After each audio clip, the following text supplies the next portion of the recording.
Recreation, External Affairs, and Public Service. And it goes as follows. The Aliens Licensing Exemption, Cabot, St. Lucia Incorporated Order. The Caribbean Community, Skilled Nationals, List of Qualifications Order. The Caribbean Community Amendment of Schedule Order. The Excise Tax Amendment of Schedule number 8 Order. The Finance Administration Act, Resolution of Parliament authorizing the Minister of Finance to borrow by Minister of Advance.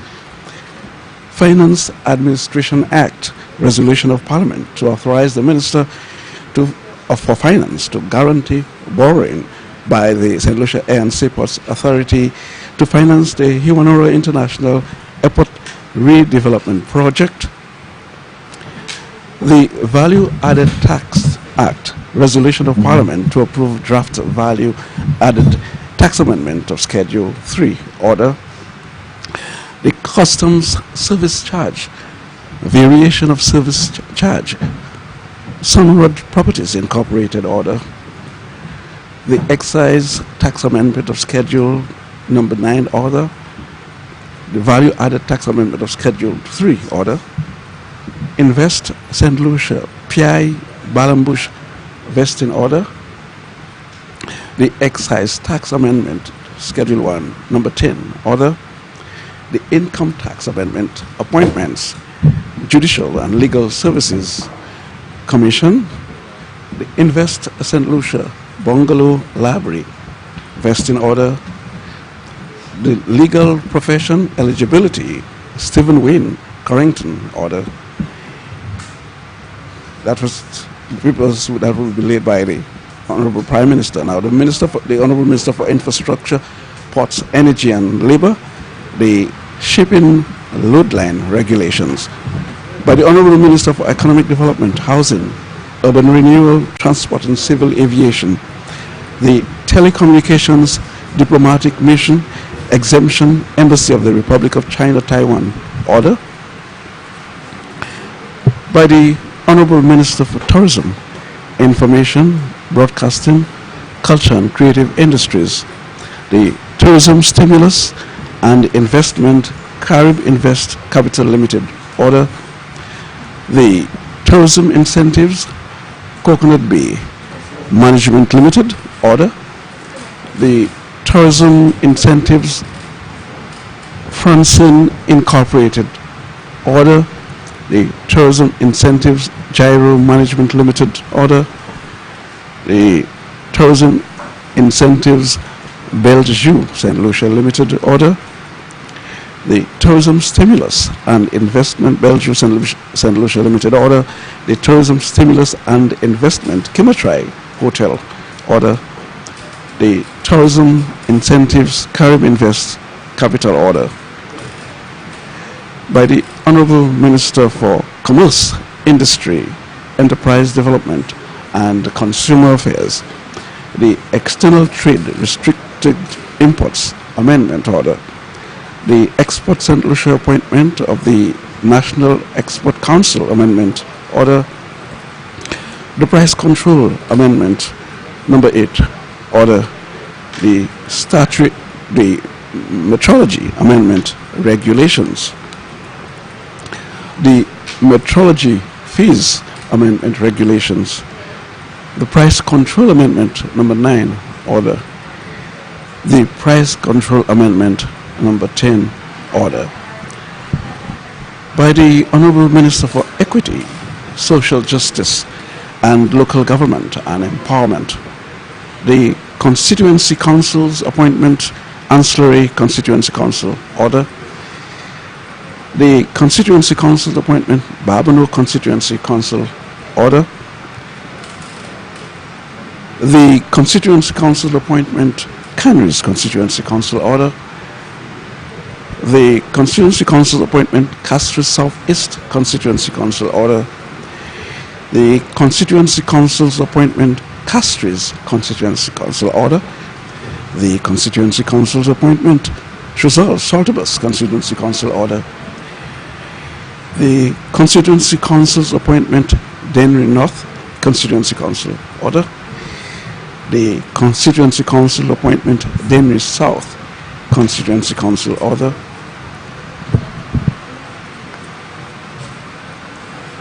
The Constituency Council's appointment, Grizzly Constituency Council order.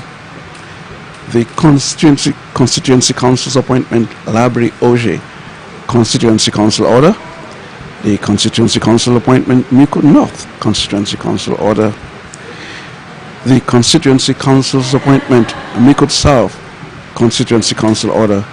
And the Constituency Council's appointment, Soufre Constituency Council order. Motions by the Honorable Prime Minister and Minister for Finance, Economic Growth, Job Creation, External Affairs and the Public Service.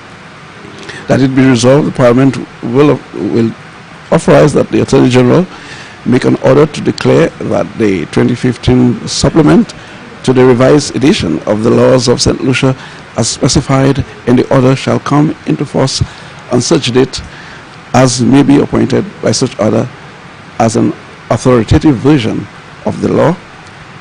Also be it resolved that Parliament revokes the Finance Administration Act resolution of Parliament to authorize the Minister of Finance to guarantee borrowing by the St. Lucia Air and Seaports Authority to finance the Hiwanura International Airport Redevelopment Project, published as statutory instrument number 94 of 2019.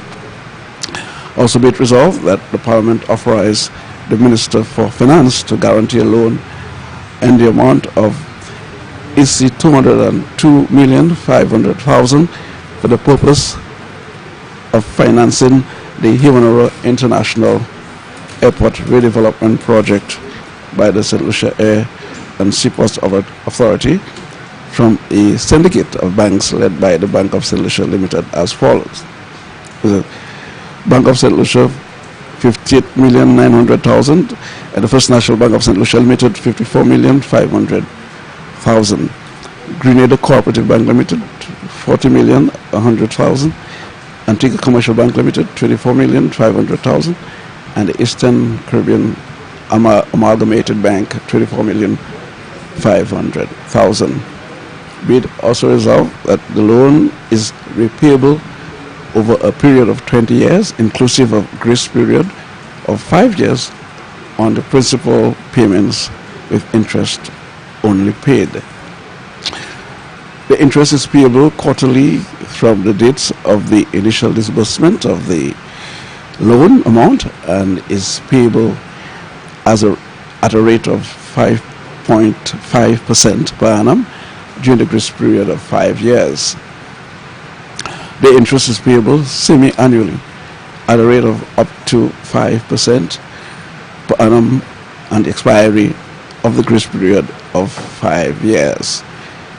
A commitment fee of 0.7% is payable on the disbursement of the loan.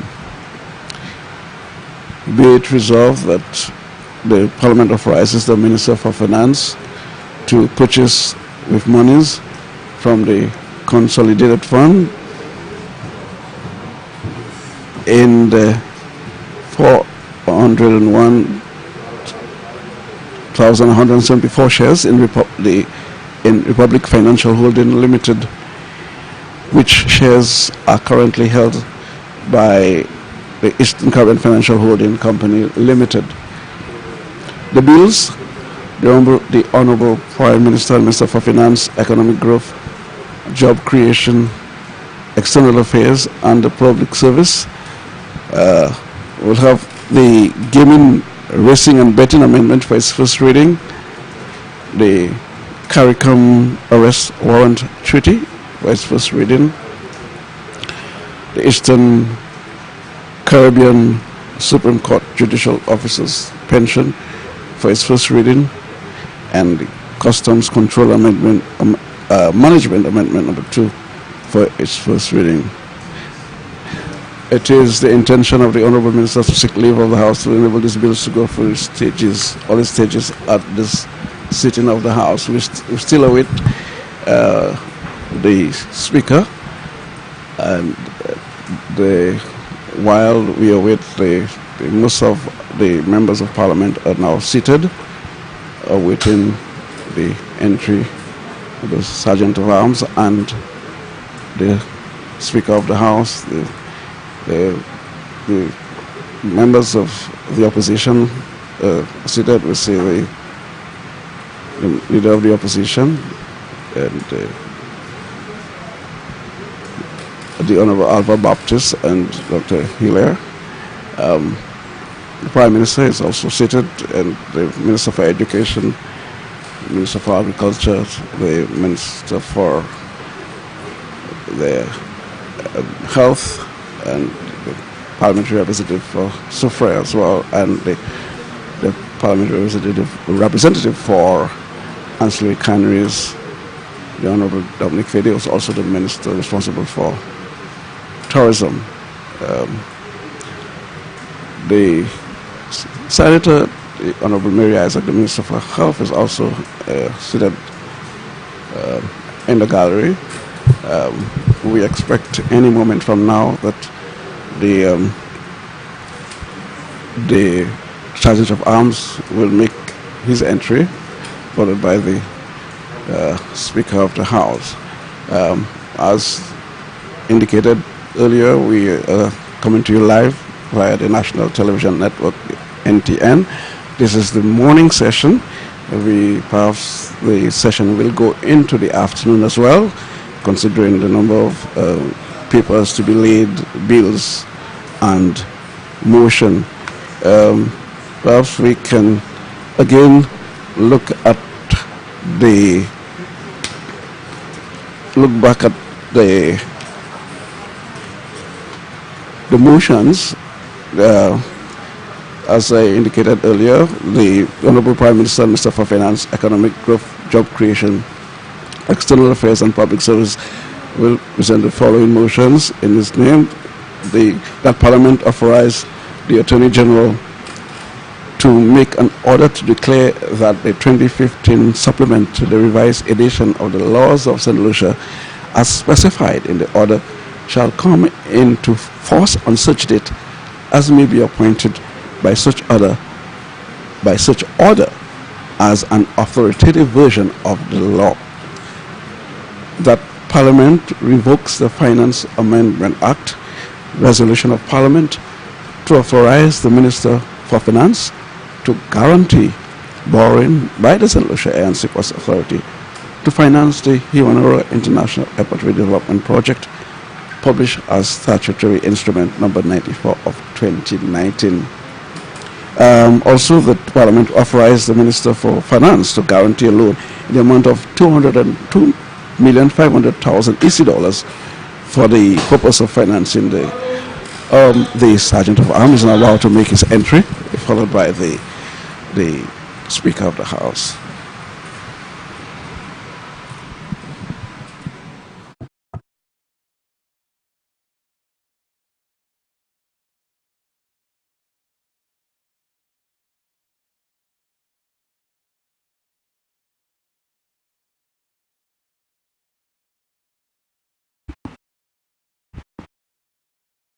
In the name of God, the Father, Son, and Holy Spirit. Amen. Almighty God, by whom alone kings reign and princes decree justice, and from whom alone comes all counsel, wisdom, and understanding, we, your people, O God, we gather today in your name. We humble ourselves, O God, before you, seeking the wisdom from above to direct and guide us in all our consultations. Grant that to God, we with fear will humble ourselves to God before you, devoiding of all private interests, prejudices, and partial affections. The result of all our counsel may be to the glory of thy blessed name, the maintenance of true religion and justice, the safety, honor, and happiness of the Queen, the public will, peace and tranquility of St. Lucia, and the uniting and knitting together of the heart of all persons and estate within the same, in true Christian love and charity one towards another through Jesus Christ our Lord. The grace of our Lord Jesus Christ, the love of God, and the fellowship of the Holy Spirit be with you now and forevermore. Amen. Amen.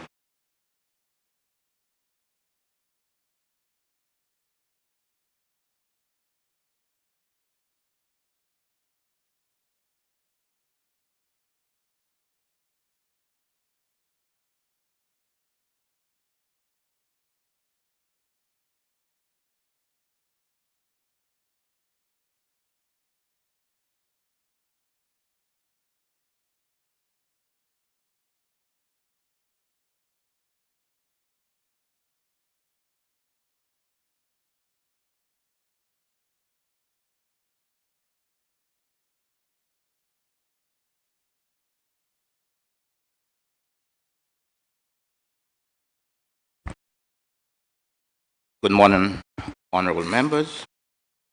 I have received excuses from the following members: Honorable Member for Castries Southeast and Minister for Economic Development, Housing, Urban Renewal, Transport and Civil Aviation, who is out of state on official business, and the Honorable Members for Denry North and Vieux North are also out of state.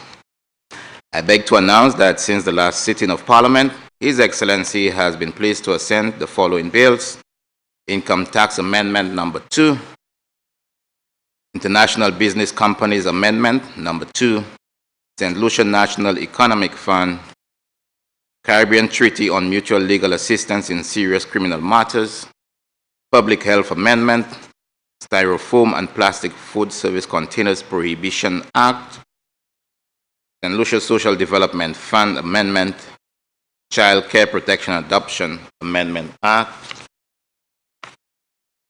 Honorable members, further to my announcement of June 11, 2019, where I indicated the intention of the Commonwealth Parliamentary Association, CPA's proposal to facilitate a self-assessment as it relates to the recommended benchmarks for democratic legislatures.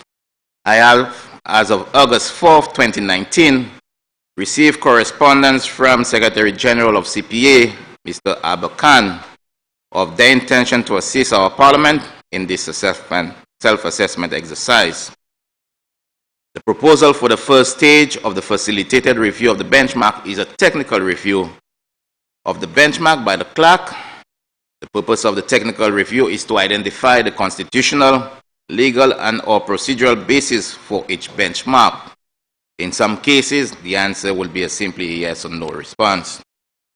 CPA has forwarded to us the self-assessment workbook to be circulated to each parliamentarian in advance of a suggested visit to the Parliament for discussion with a cross-section of our members.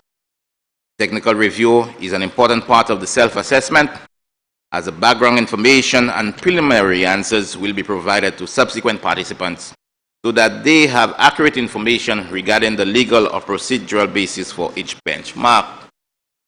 Honorable members, I am seeking your assistance in completing the same. I would like to take the opportunity to congratulate all athletes who participated in the Pan Am Games held in Lima, Peru. I would also, on behalf of the parliamentary staff and all members of Parliament, present and past, to wish belated birthday greetings to Mrs. Fontenelle. It was her 84th birthday. Mrs. Fontenelle served in the position of recording clerk and later clerk of the Parliament of St. Lucia.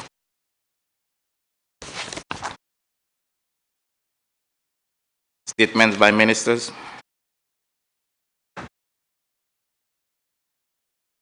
Minister for Agriculture.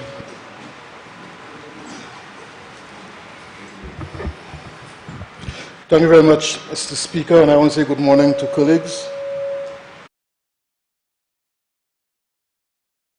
Mr. Speaker, I would like to present to this Honourable House an update of 3 major projects that the Water and Sewage Company, WASCO, is implementing to improve the water situation in St. Lucia. The first project I'll report on, Mr. Speaker, with your permission, is the Viewfort Water Supply Redevelopment Project. The total cost of that project is estimated to be 65.26 million EC dollars. And the project will be funded through a loan from the Caribbean Development Bank of 53.122 million EC. There's also a grant component from the Caribbean Development Bank, Mr. Speaker, of $905,000. The government of St. Lucia needs to supply counterpart funding to the tune of $3.54 million, and WASCO also needs to supply counterpart funding to the tune of $7.68 million. So that amounts to $65.26 million. Mr. Speaker, the major project components are as follows: the construction of new water production facilities in Grace and in Beauséjour,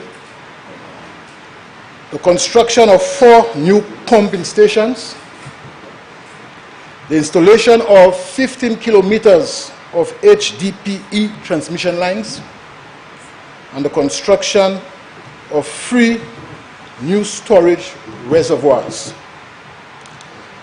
That project also have a number of consultancies, Mr. Speaker, which either have been completed or are ongoing. And they are as follows, Mr. Speaker. The first consultancy is from a firm called CES Consulting Engineering from Germany.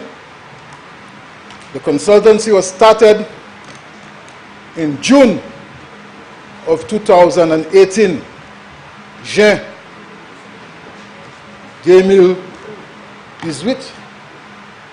2018. That's when the consultancy was started.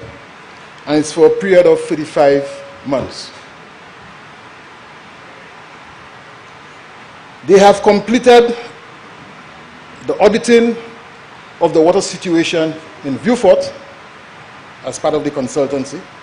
And what's very revealing, Mr. Speaker, the information is that 43% of water processed by WASCO is non-revenue water, and that is high.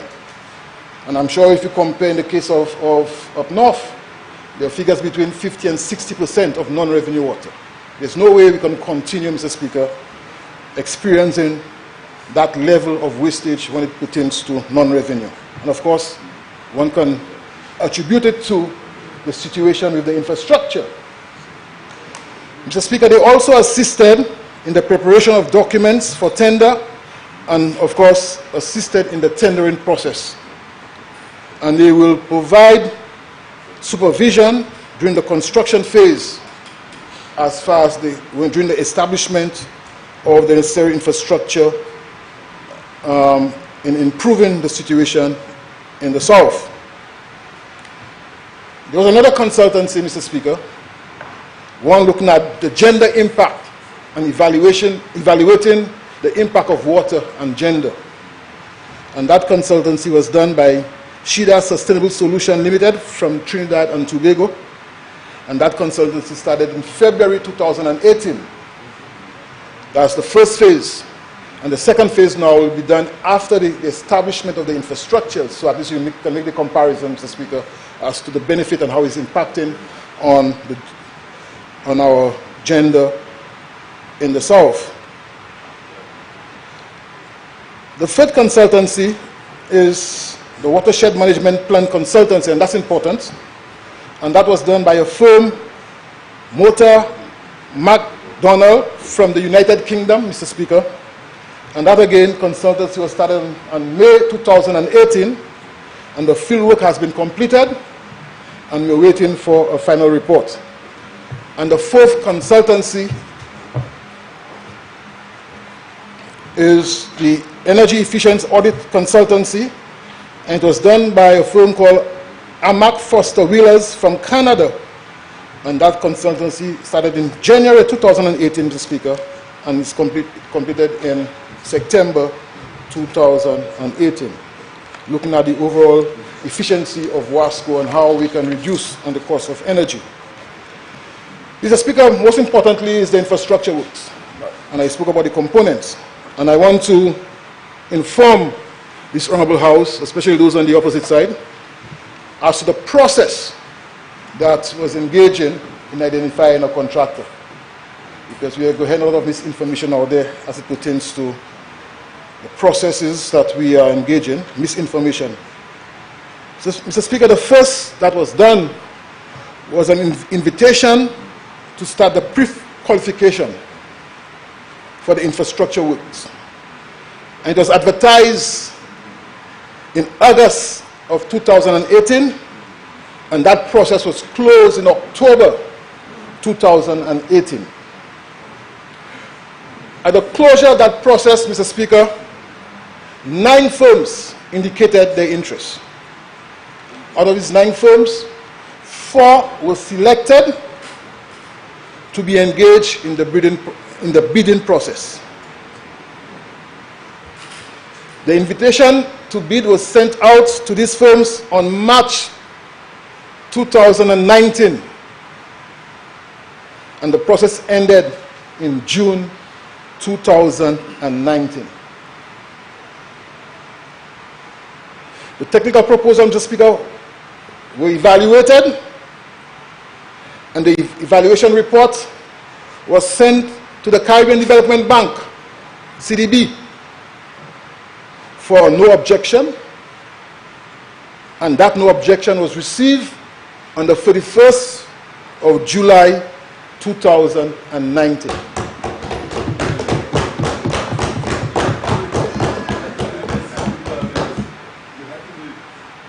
Yes, be quiet. Mr. Speaker, the financial proposal will open on the 6th of August, and we are now currently evaluating the financial proposal, and we are targeting by the end of November 2019 to identify a contractor, member for Castries South, and to start work in the first quarter of 2020.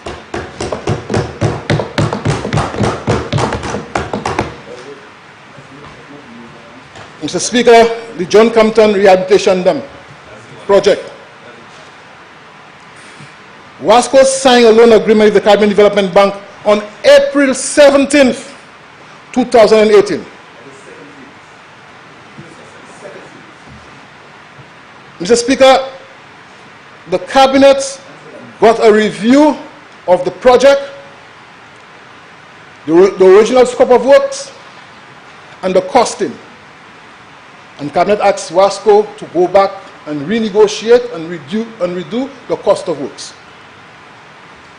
I want to report in this Honourable House, Mr. Speaker, that the original loan agreement with the Caribbean Development Bank under the members opposite was $49.56 million. Because of the review of WASCO and the advice of the Cabinet, that loan went down to $27.45 million, a reduction of $12.414 million. That's efficiency, Mr. Speaker. Efficiency. And no government guarantee. That's important. The Speaker, we divided the project in 2 phases. The sediment disposal area, where the contractor started in March 2018, and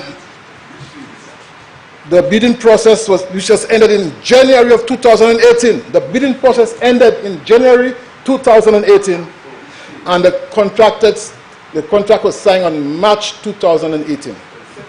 That's for the sediment disposal area.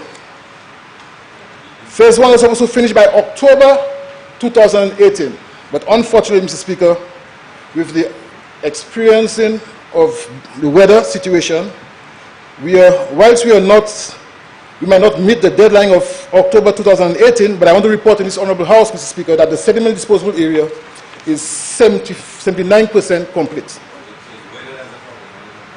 The second phase is the John Compton Dam. the dredging, and the transportation of the sediment. Again, that contract was signed in October 2018. After how many years? After how many years, Mr. Speaker? We were able to sign that contract. This government was able to review the proposal, sign a loan with Caribbean Development Bank for less money than originally planned, and to sign a contract with Vinci Construction in October 2018. On the report, Mr. Speaker, that Vinci Construction has mobilized resources. Vinci Construction has assembled the dredge on the reservoir, and they are now laying pipes so that we can start desilting the John Compton Dam, that long outstanding project, once and for all, Mr. Speaker. Mr. Speaker, critical component of this project is the re-establishment of the forested area, and that has been done through a grant from the Caribbean Development Bank, and of course it has been supervised by the Forestry Department, where we shall stabilize 158 acres of forest reserve above the John Compton Dam. Mr. Speaker, the third project I want to speak about is the Dennery North Water Supply Project, and I'm disappointed that the member for Dennery North is not here. But after the successful completion of phase 1, which was started in January 2017, we agreed to a phase 2, and the phase 2 has started, Mr. Speaker, and we have seen that we have laid pipes in Montparnasse, we have laid pipes along the Dennery Highway, we have laid pipes in Dennery Riviere and Larry Shoes, we have extended the treatment plant from 0.5 million gallons per day to 1.5 million gallons per day, Mr. Speaker. And of course, we will continue to lay pipes to construct water tanks in Dennery Riviere, Montparnasse, and Tomazo, and to construct pumping stations in Dennery Riviere, Montparnasse, and Oleon. Of course, in phase 2, we have made some changes, Mr. Speaker. You know, our governor have always spoke about the need to incorporate small contractors. And in phase 2, we made that change, and we incorporated a number of small contractors from the Dennery basins involved in the construction of phase 2, Mr. Speaker. All reports, Mr. Speaker, they go finish on time and within budget. So, Mr. Speaker, I want to say thank you very much to the people of Dennery North for being very patient. And compte Dieu that nous paraît quitter au pays glo. Tout le temps, nous parlons de qualité glo. So I'm hoping that in January 2020, they shall be receiving good quality water and they will pay the water bills.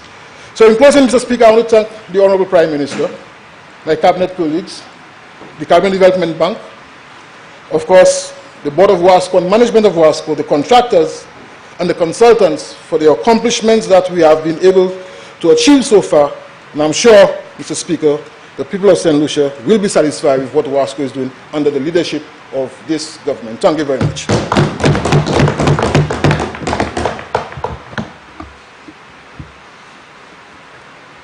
Minister for Tourism. Thank you very much, Mr. Speaker. I rise to update this Honorable House on recent developments in the tourism industry. Mr. Speaker, the first half of the year suggests that St. Lucia continues to be one of the fastest and strongest growing tourism destinations in the entire Caribbean. Mr. Speaker, year to date, the St. Lucia Tourism Authority suggests that the growth that we have received stands at 6.5% year to date June. Mr. Speaker, this was powered by an unprecedented level of arrivals from our lead market, the United States, which year to date, Mr. Speaker, recorded increases of a robust 16%, Mr. Speaker. Mr. Speaker, what this simply means is that we have broken every record in the year 2019. Every single month, Mr. Speaker, has done better than the year before and has done better ever in the history of recording tourism statistics in this country. Mr. Speaker, preliminary estimates for the month of July also show very strong and encouraging performances by indicating, Mr. Speaker, 25% for the month of July when compared to the same period last year. Mr. Speaker, this is a profound indication of the resounding success of the just concluded Carnival, Mr. Speaker.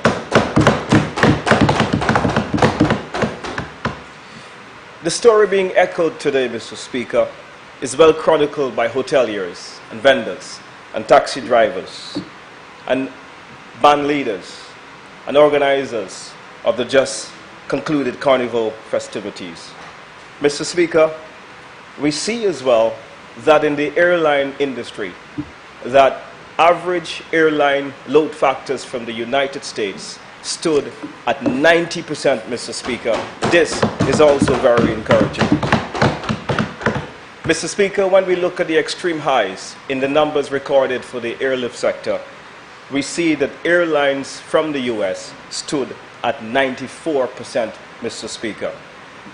Mr. Speaker, naturally we feel vindicated by our courageous policy decision to restructure the Jazz Festival. For many years, Mr. Speaker, it stood as the island's main tourism marketing event. But it was felt, Mr. Speaker, when we assumed office that the festival did not have the level of potency, nor the level of visibility, nor did it give the island the kind of return that it had. So, Mr. Speaker, with this restructuring and replacing the Jazz Festival with our Summer Festival, what we have done, Mr. Speaker, is made good on our promise that Carnival should be the biggest festival St. Lucia produces. Carnival, Mr. Speaker, should not be sidelined. We should not spend $1 million on Carnival while we spend 14 on Jazz. But what should happen, Mr. Speaker, is what we have done this year by spending the most ever on the Carnival festivities, standing at 4.7 million Eastern Caribbean dollars, the most ever spent on our main cultural showpiece in this country, Mr. Speaker, and a very tacit indication of our commitment to the cultural art forms in St. Lucia.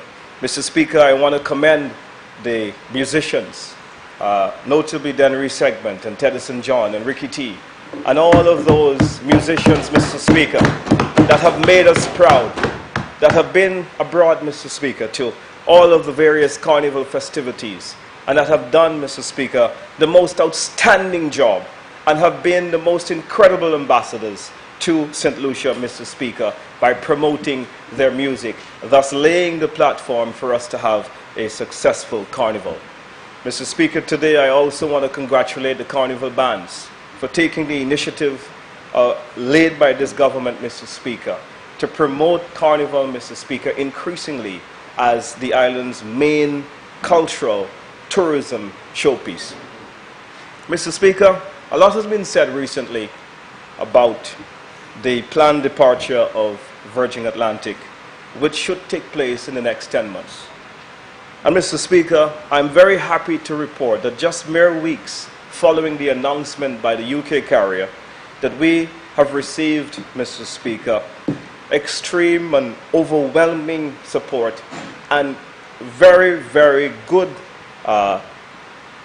commitments, Mr. Speaker, from airlines. Mr. Speaker, I have been assured by British Airways, Mr. Speaker, that they have already increased their existing capacity by 14% in reconfiguring their aircraft, Mr. Speaker. Mr. Speaker, this winter, British Airways is also will be announcing shortly that they'll add another 7,000 seats, Mr. Speaker, to the destination of St. Lucia. Mr. Speaker, on the US side of the business, American Airlines will also commence new weekly flights into St. Lucia from Chicago, commencing December 19th. The weekly flight, Mr. Speaker, for the winter season of 2019 will indeed, Mr. Speaker, increase load factors from the US, or capacity, by some 2,000 seats from the city of Chicago.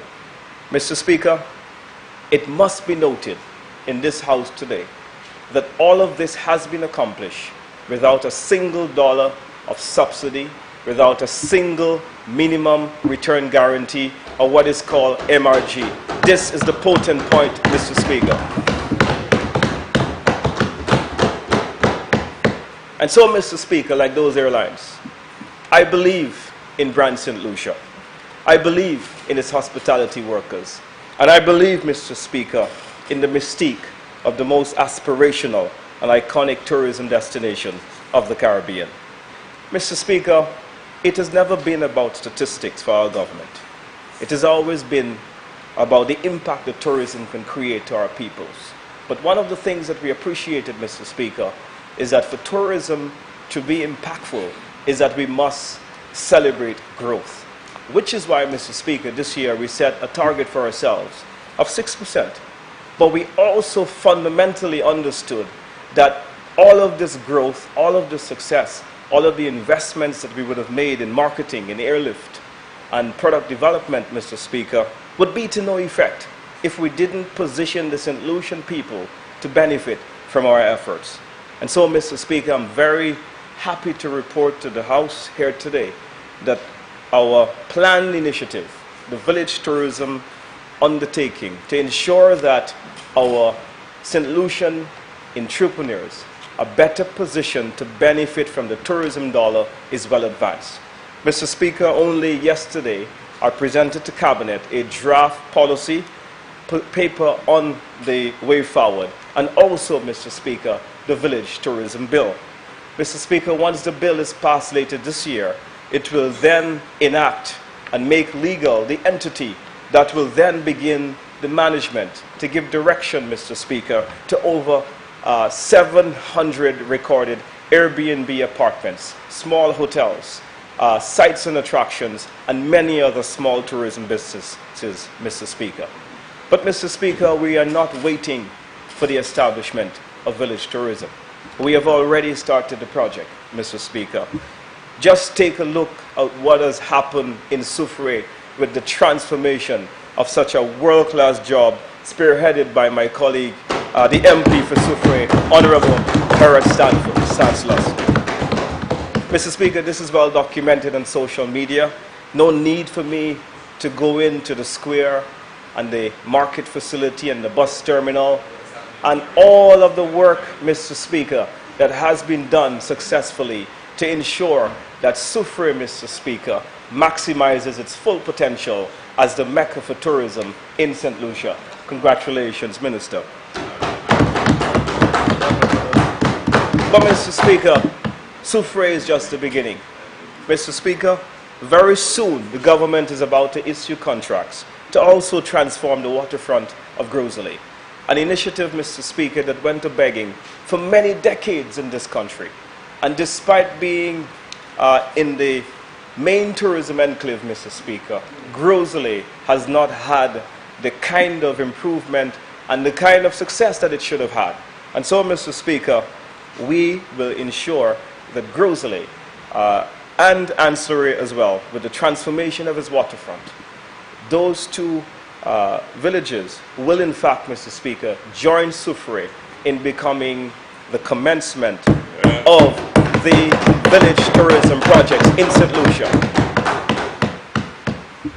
Mr. Speaker, we've also been making significant headway in the advancement, Mr. Speaker, of 65 small businesses, Mr. Speaker, in the last 12 months. The ministry has facilitated concessions. They've given technical assistance, Mr. Speaker, to ensure that these businesses owned by St. Lucian nationals are given the best opportunity to succeed and to be part of the growth, Mr. Speaker, that is taking place within this wonderful and spiraling industry. Mr. Speaker, through the OECS Tourism Competitive Project, we have trained over 250 vendors in product placement, in merchandising, in marketing, in sales techniques, Mr. Speaker, so that they can better leverage the revenues that are coming through with the cruise passenger sector.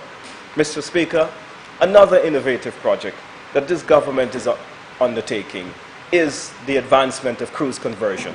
Mr. Speaker, the Tourism Authority is currently in discussion with Invest St. Lucia with a view, Mr. Speaker, to opening a sales center at the point surfing facility, which, Mr. Speaker, will convert cruise passengers into longer staying visitors, Mr. Speaker, thus creating more opportunity for jobs, more opportunity for purchases in local stores, more opportunities, Mr. Speaker, to increase the local spend in tourism. Mr. Speaker, we're also been working actively to solve two problems, Mr. Speaker, to bring more communities that didn't benefit from tourism, but also, Mr. Speaker, solve the overcrowding situation that exists in Grosley and in Soufrière, Mr. Speaker, where we have user conflicts on our beaches between cruise ship passengers and hotel guests. Mr. Speaker, I am happy to report that this government, working with the private sector, will be opening 3 new beaches, Mr. Speaker, along the west coast of St. Lucia, 1 in Canaries, 2 in Anselray, to ensure, Mr. Speaker, that we better manage the traffic flows of cruise passengers coming to our destination. Mr. Speaker, I am indeed proud of the industry. I am indeed, Mr. Speaker, encouraged and inspired by the tremendous growth, expansion, and transformation that we're seeing in tourism. It is indeed, Mr. Speaker, an exciting time for all that is willing to be part of this dream. I thank you, Mr. Speaker.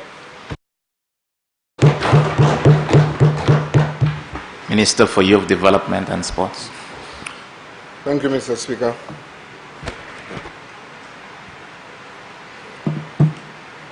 Mr. Speaker, this morning I feel compelled to bring officially to this honorable house the successes of our sportsmen and women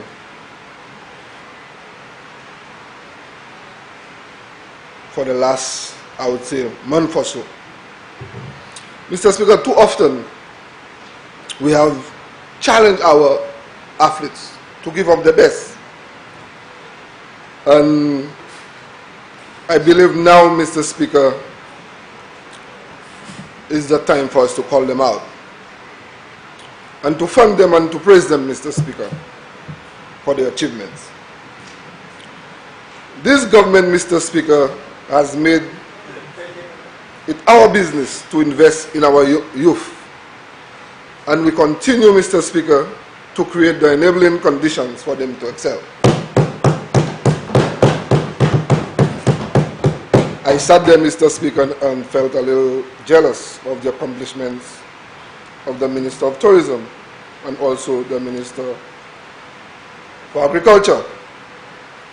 And here we are, Mr. Speaker, that our sportsmen and women on island are doing so well. So please bear with me as I take this opportunity to call them out.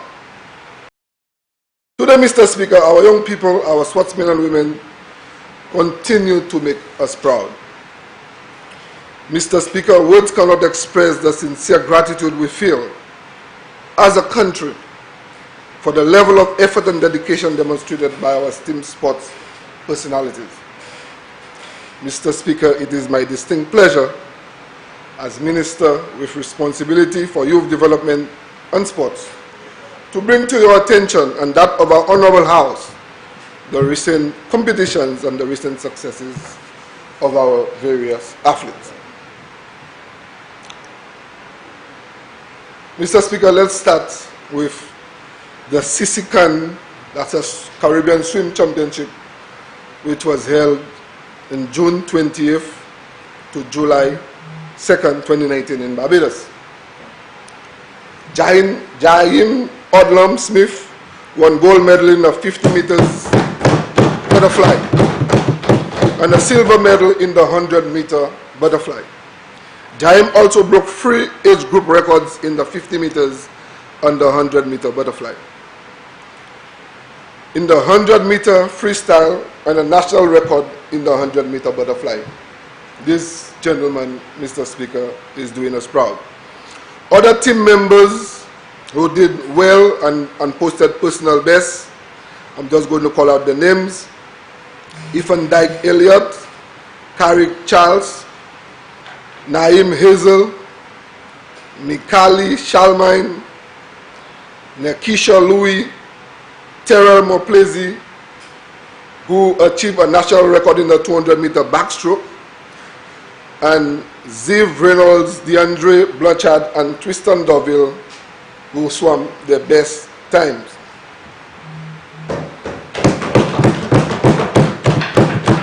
Mr. Speaker, another swim meet in the World Championships in Guam, South Korea from July 12th to the 28th.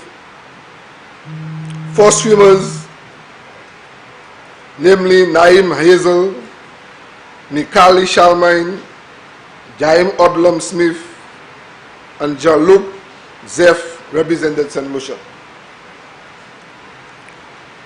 In the Windward Island School Games, Mr. Speaker, just concluded, we believe, Mr. Speaker, or it is known that for the last 8 to 10 years we have not won that championship. And our team who went to Dominica were able to win this championship, Mr. Speaker. This championship was held from the 20th of July to the 4th of August 2019 in Dominica. 62 athletes represented St. Lucia in 7 sporting disciplines: athletics, volleyball, male and female, basketball, male and female, netball, and football.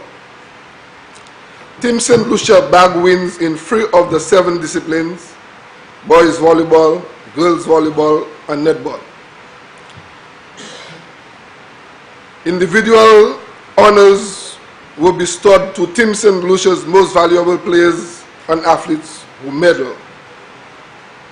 And let me just go quickly, Mr. Speaker, because we need to show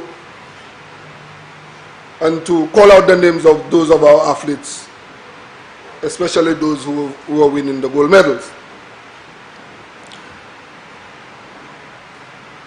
Athletes receiving gold are Shelton St. Rose in the 200 meters boys, Zadie St. Louis 400 meters girls, Jaid Nobel 400 meters boys, Tariq Xavier 1500 meters boys, Kasim Augustine long jump,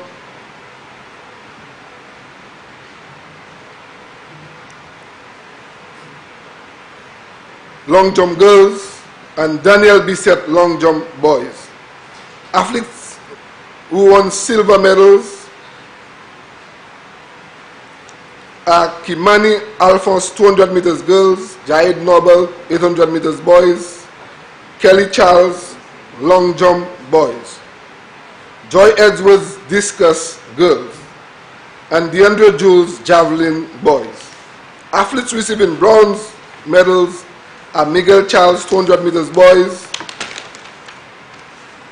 Asa Francis 400 meters and 1500 meters boys, Zadie St. Louis 800 meters girls, Nebi Montrop 1500 meters girls, Bernette Joseph high jump girls, Joy Edwards shot put girls, and DeAndre Jules shot put boys. Team St. Lucia, Mr. Speaker, also medaled in 4 relays, winning gold and silver, Mr. Speaker. Recipient of Team St. Lucia's most valuable players awards are Keon Ale boys basketball, Dylan Fannis football, Cleo Phillip girls volleyball, Linus James boys volleyball, and Mia George and Megan Nestor girls basketball. And also Megan Nestor was also named MVP in netball. Let's go to another sport, Mr. Speaker. Boys under 15 CONCACAF Division 2, which was held in August, from the August 3rd to the 12th. St. Lucia competed in Group G against St. Kitts and Nevis French Guiana, and Belize. St. Lucia was crowned winner in the final group against Puerto Rico with a 3-1 victory.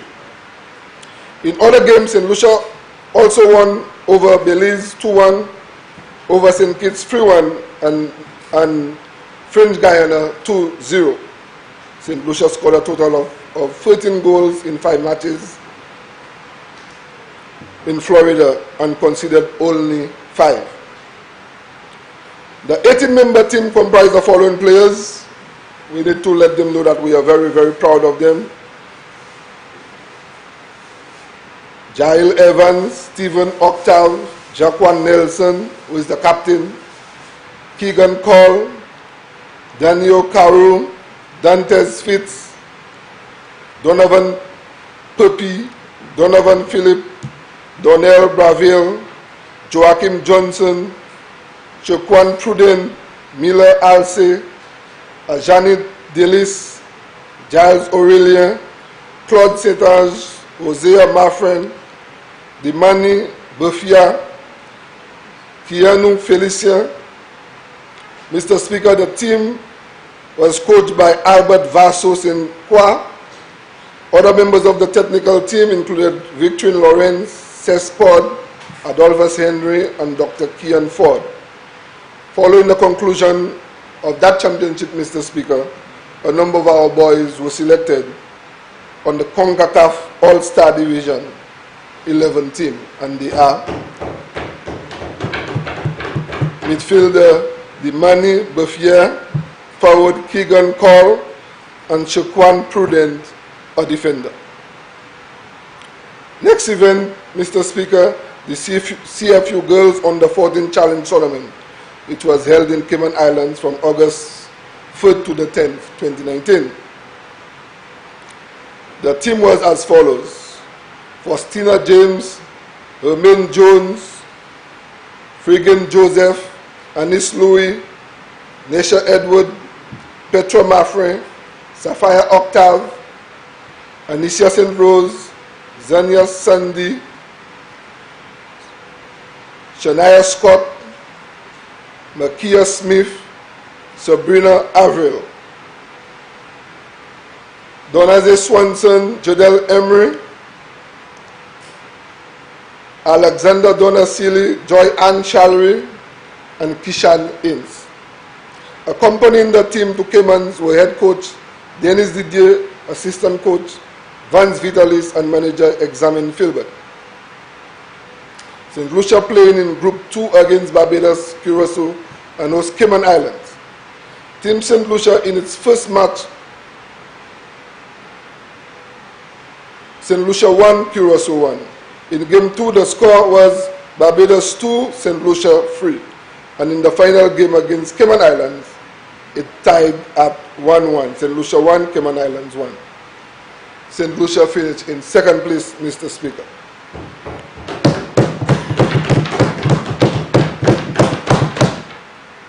Both teams finished with 5 points, getting 1 win and 2 draws each. However, Cayman finished with a better goal differential. Now I go to the Panam Games, Mr. Speaker. The Panam Games was held in Lima, Peru from July 26 to August 11, 2019. St. Lucia was represented by Laverne Spencer, high jump, Janelle Shipper, high jump, Albert Reynolds, javelin, Sandisha Antoine, triple jump, Stephanie Devol-Ovel, sailing, Luc Chevrier, sailing, and Jean-Luc Zeff, swimming. And he did the 100 meters and the 50 meters freestyle. David Chicks Christopher was the chef of the mission, with Velika Augustine, his assistant. Accompanying coaches were Henry Bailey, Peter James, and Robert Hemming. We already know, Mr. Speaker, as you reported when we started this house sitting today, that Laverne Spencer cleared a height of 1.87 meters to capture the gold medal in the high jump. Albert Reynolds won a bronze medal throwing 82.19 meters and attaining a new national record. Congratulations to our athletes, Mr. Speaker. I go back to swimming championship, Mr. Speaker. The Goodwill Swimming Championship, which took place in Suriname from August 16th to August 18th, 2019. St. Lucia's lone swimmer, Faith Jeffrey, picked up a silver medal in the 100 meters breaststroke. The FINA World Championship, St. Lucia will be represented at the 7th FINA World Championship from August 20th to the 25th in Budapest, Hungary. Mikali Shalmain, Naim Hazel, and Nekisha Louis, they will be accompanied by Coach Yazim Tyson. This is an event to come, Mr. Speaker. 3 other swimmers, namely Giant Odlum Smith, Ethan Dyke Elliott, and Terrell Moplezi, were also shortlisted to compete, but they are not able to make it because of exams and other personal commitments. Mr. Speaker, just recently, I think it was last weekend, 3 boxers competed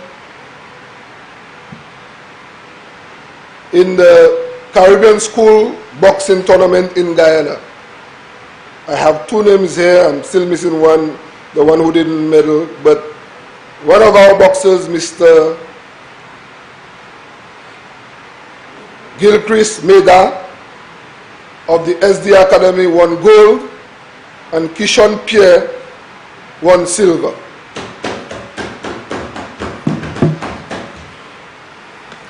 Mr. Speaker, I wish to assure our distinguished sportsmen and women that my ministry and this government will continue to support their efforts. We will continue to do so with programming, with the establishment of our sports academy, and that is going to help our footballers who are going to be the first ones to occupy that academy in Brazil. They will be supported. We will continue supporting them financially as we have started, and we will continue to roll out all our major sporting facilities to make St. Lucia a place that everyone in the Caribbean would want to come when it comes to sports. Mr. Speaker, this is not an easy feat, but we remain committed to the youth of St. Lucia, to the sports personalities in St. Lucia, and to the development of our country. But Mr. Speaker,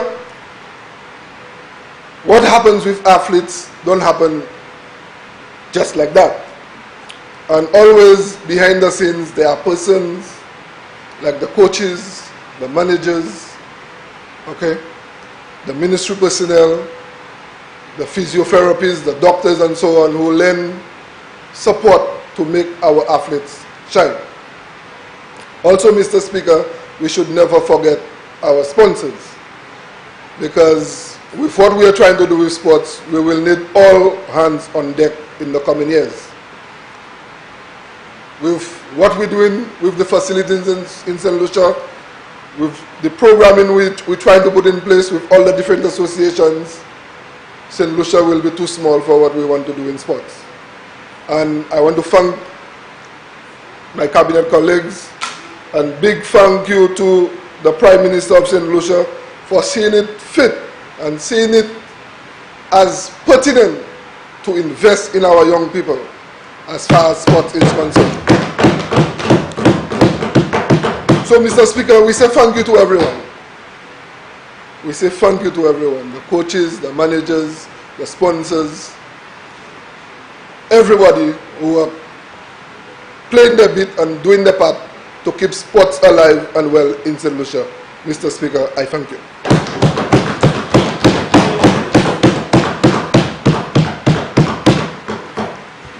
Papers to be laid. Honorable Prime Minister and Minister for Finance, Economic Growth, Job Creation, External Affairs, and the Public Service. Speaker, I beg to lay the following papers standing in my name. Statutory Instrument Number 66 of 2019, Aliens Licensing Exemption, Cabot St. Lucia, Inc. Order. Statutory Instrument Number 76 of 2019, Caribbean Community Skilled Nationals List of Qualifications Order. Statutory Instrument Number 77 of 2019, Caribbean Community Amendment of Schedule Order. Statutory Instrument Number 92 of 2019, Excise Tax Amendment of Schedule 1, Number 8 Order. Statutory Instrument Number 93 of 2019, Finance Administration Act, Resolution of Parliament authorizing the Minister of Finance to borrow by means of advance. Statutory Instrument Number 94 of 2019, Finance Administration Act, Resolution of Parliament to authorize the Minister of Finance to guarantee borrowing by the St. Lucia Air and Seaports Authority to finance the Hunori International Airport Redevelopment Project. Statutory Instrument Number 95 of 2019, Value Added Tax, Resolution of Parliament to approve draft Value Added Tax Amendment of Schedule 3 Order. Statutory Instrument Number 96 of 2019, Customs Service Charge, Variation of Service Charge, Sunrod Properties, Inc. Order. Statutory Instrument Number 102 of 2019, Excise Tax Amendment of Schedule 1, Number 9 Order. Statutory Instrument Number 103 of 2019, Value Added Tax Amendment of Schedule 3 Order. Statutory Instrument Number 105 of 2019, Invest St. Lucia, PI, Balambush Vesting Order. Statutory Instrument Number 107 of 2019, Excise Tax Amendment Schedule 1, Number 10 Order. Statutory Instrument Number 108 of 2019, Income Tax Exemption, Appointments, Judicial and Legal Services Commission. Statutory Instrument Number 109 of 2019, Invest St. Lucia, Bangolo Labari Vesting Order. Statutory Instrument Number 110 of 2019, Legal Profession, Eligibility, Stephen Wayne Corrington Order. Honorable Minister for Tourism, Information, Broadcasting, Culture and Creative Industries. Thank you very much, Mr. Speaker. I rise to lay the following papers laying in my name. Mr. Speaker, Statutory Instrument Number 69 of 2019, Tourism Stimulus and Investment, Caribbean Investment Capital Limited Order. Mr. Speaker, Statutory Instrument Number 70 of 2019, Tourism Incentives, Coconut Bay Management Limited Order. Statutory Instrument Number 71 of 2019, Tourism Incentives, Francine's Inc. Order. Statutory Instrument Number 72 of 2019, Tourism Incentive Gyro Management Limited Order. Statutory Instrument Number 74 of 2019, Tourism Stimulus Investment Bellevue St. Lucia Limited Order. Statutory Instrument Number 75 of 2019, Tourism Stimulus and Investment Kimitrai Hotel Order. Statutory Instrument Number 100 of 2019, Tourism Incentives, Caribbean Investment Capital Limited Order. Minister for Infrastructure, Ports, Energy and Labour. Mr. Speaker, I beg to move the following paper, standing in my name, Statutory Instrument Number 97 of 2019, Shipping Load Line Regulations. Minister for Agriculture. Mr. Speaker, I'd like to move the following paper, standing in the name of the Minister for Economic Development, Housing, Urban Renewal, Tourism and Civil Aviation, Transport and Civil Aviation, Statute Instrument Number 104 of 2019, Telecommunications, Diplomatic Missions Exemption, Embassy of the Republic of China, Taiwan Order. Minister for Equity, Social Justice and Local Government and Empowerment. Thank you, Mr. Speaker. Mr. Speaker, I beg to lay the following papers standing in my name. Statutory Instrument Number 78 of 2019, Constituency Council appointment, Ancillary Constituency Council order. Statutory Instrument number 79 of 2019, Constituency Council appointment, Babonneau Constituency Council order. Statutory Instrument number 80 of 2019, Constituency Council appointment, Canries Constituency Council order. Statutory Instrument number 81 of 2019, Constituency Council appointment, Castries Southeast Constituency Council order. Statutory Instrument number 82 of 2019, Constituency Council appointment, Castries Constituency Council order. Statutory Instrument number 83 of 2019, Constituency Council's appointment, Soisel Saltibus Constituency Council order. Statutory Instrument number 84 of 2019, Constituency Council's appointment, Dennery North Constituency Council order. Statutory Instrument number 85 of 2019, Constituency Council's appointment, Dennery South Constituency Council order. Statutory Instrument number 86 of 2019, Constituency Council's appointment, Groseilliers Constituency Council order. Statutory Instrument number 87 of 2019, Constituency Council's appointment, Labrie Auger Constituency Council order.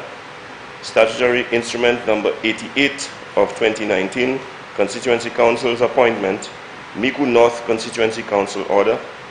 Statutory Council number 89 of 2019, Constituency Council's appointment, Micoud South Constituency Council order. And Statutory Instrument number 90 of 2019, Constituency Council's appointment, Soufrière Constituency Council order.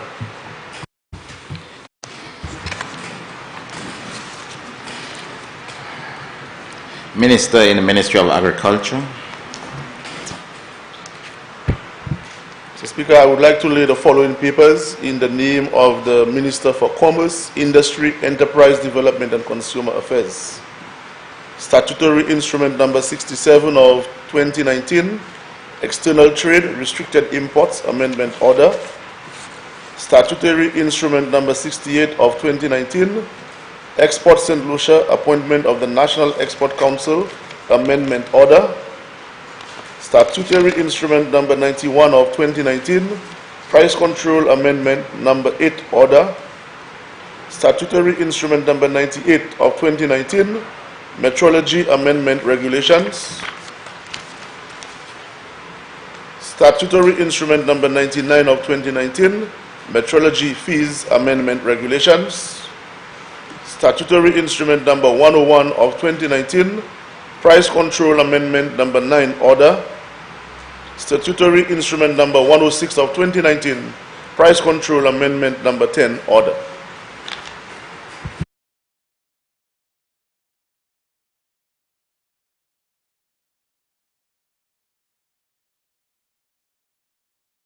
Motions.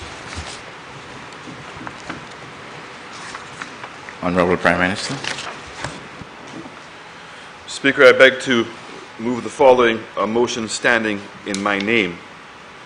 Whereas by Section 10.3 of the revised edition of the Laws Act Cap 1.07, it is provided that the Attorney General may, by order published in the Gazette, declare that a revised edition of the Laws of St. Lucia specified in the order shall come into force on such date as may be appointed by the order. And whereas by Section 10.4 of the revised edition of the Laws Act Cap 1.07, it is provided that an order in respect of a complete revised edition of the laws shall not be made until after the passing of a resolution of Parliament authorizing the marking of such an order. And whereas by Section 13.5 of the revised edition of the Laws Act Cap 107, it is provided that a replacement, insertion, deletion, or amendment pursuant to that section shall have no effect unless made under and in accordance with the order of the Attorney General under Section 10.3. And whereas it is further provided by Section 13.6 of the revised edition of the Laws Act Cap 107, that a revised edition in whatever format marked with the latest revision date is deemed to be the authorized revised edition of the laws to which Section 10.4 applies.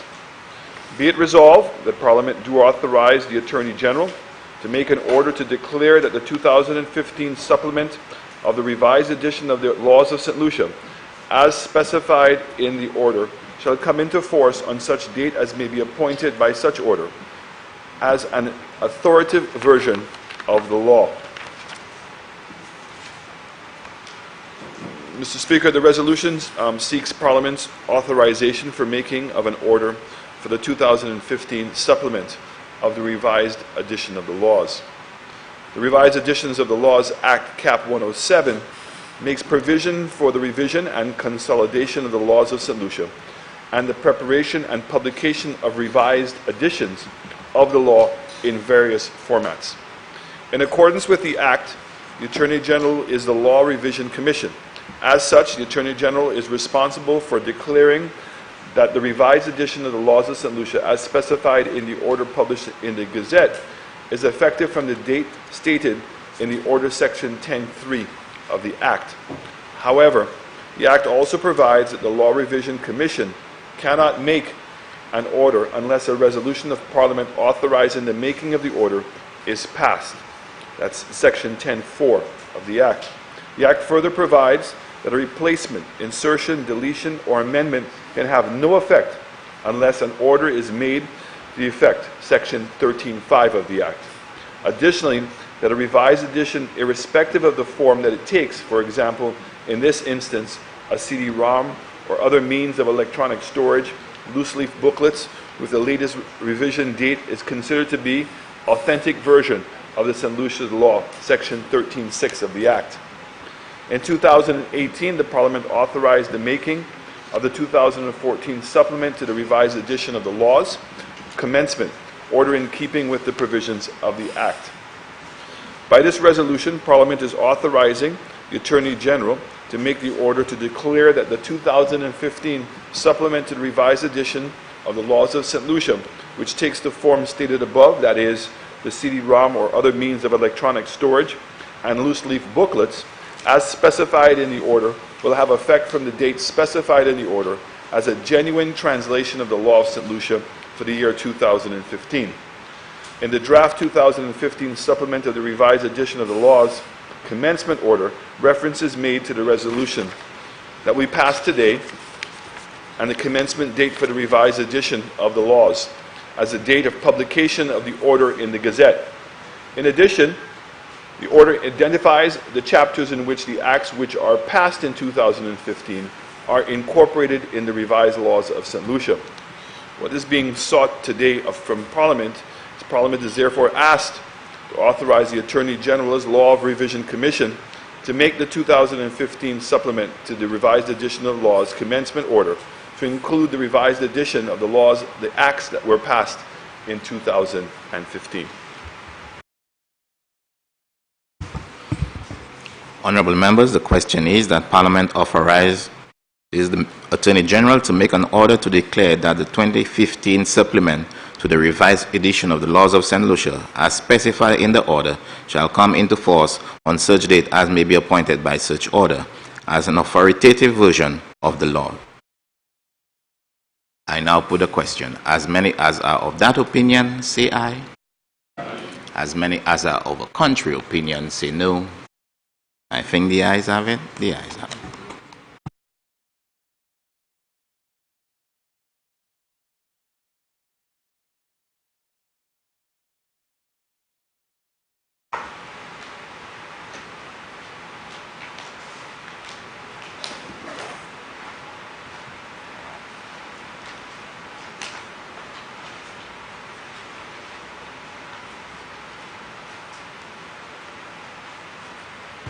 Honourable Prime Minister.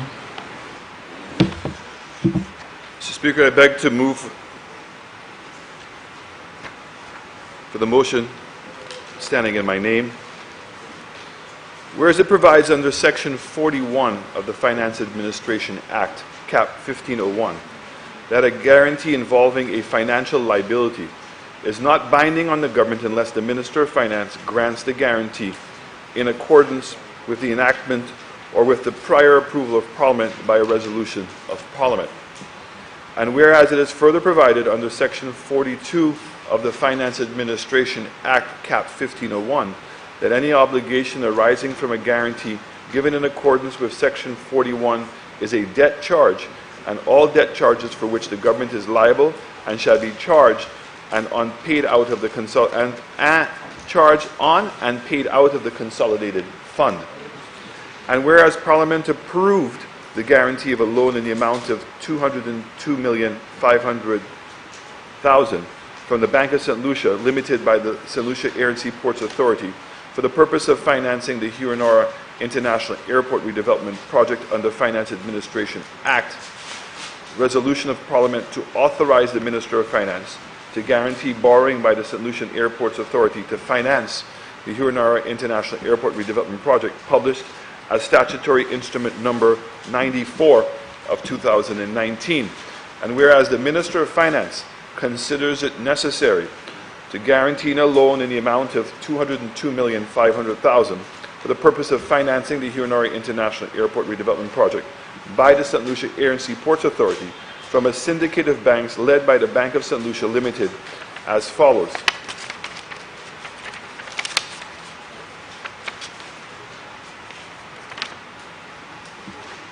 A resolution to authorize the Minister of Finance to guarantee the borrowing by St. Lucia Air Seaports Authority from a syndicate of banks led by the Bank of St. Lucia Limited to finance the Huronora International Airport Redevelopment Project. The Bank of St. Lucia Limited, $58,900,000. First National Bank of St. Lucia Limited, EC, $54,500,000. Grenada Cooperative Bank Limited, $40,100,000. Antigua Commercial Bank Limited, $24,500,000, and the Eastern Caribbean Amalgamated Bank, $24,500,000. And whereas the loan is repayable over a period of 20 years, inclusive of a grace period of 5 years on the principal payments with interest only paid, and whereas the interest is payable quarterly from the date of the initial distribution of the loan amount and is payable at a rate of 5.5% per annum during the grace period of the 5 years. And whereas the interest is payable semi-annually at a rate of up to 5% per annum at the expiry of the grace period of 5 years.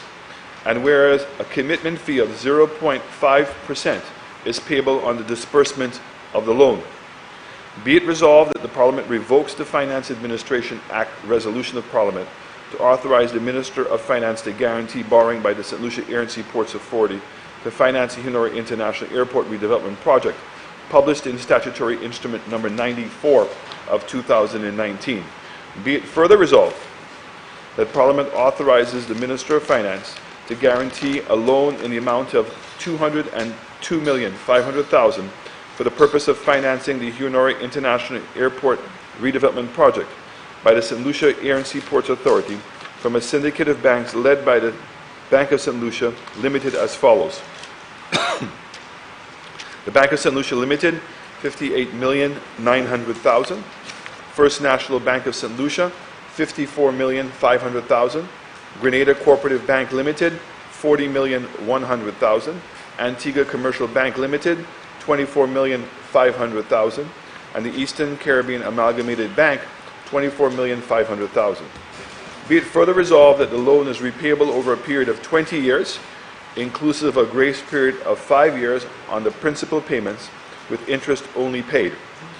The interest is payable quarterly from the date of the initial disbursement of the loan amount and is payable at a rate of 5.5% annum during the grace period of 5 years.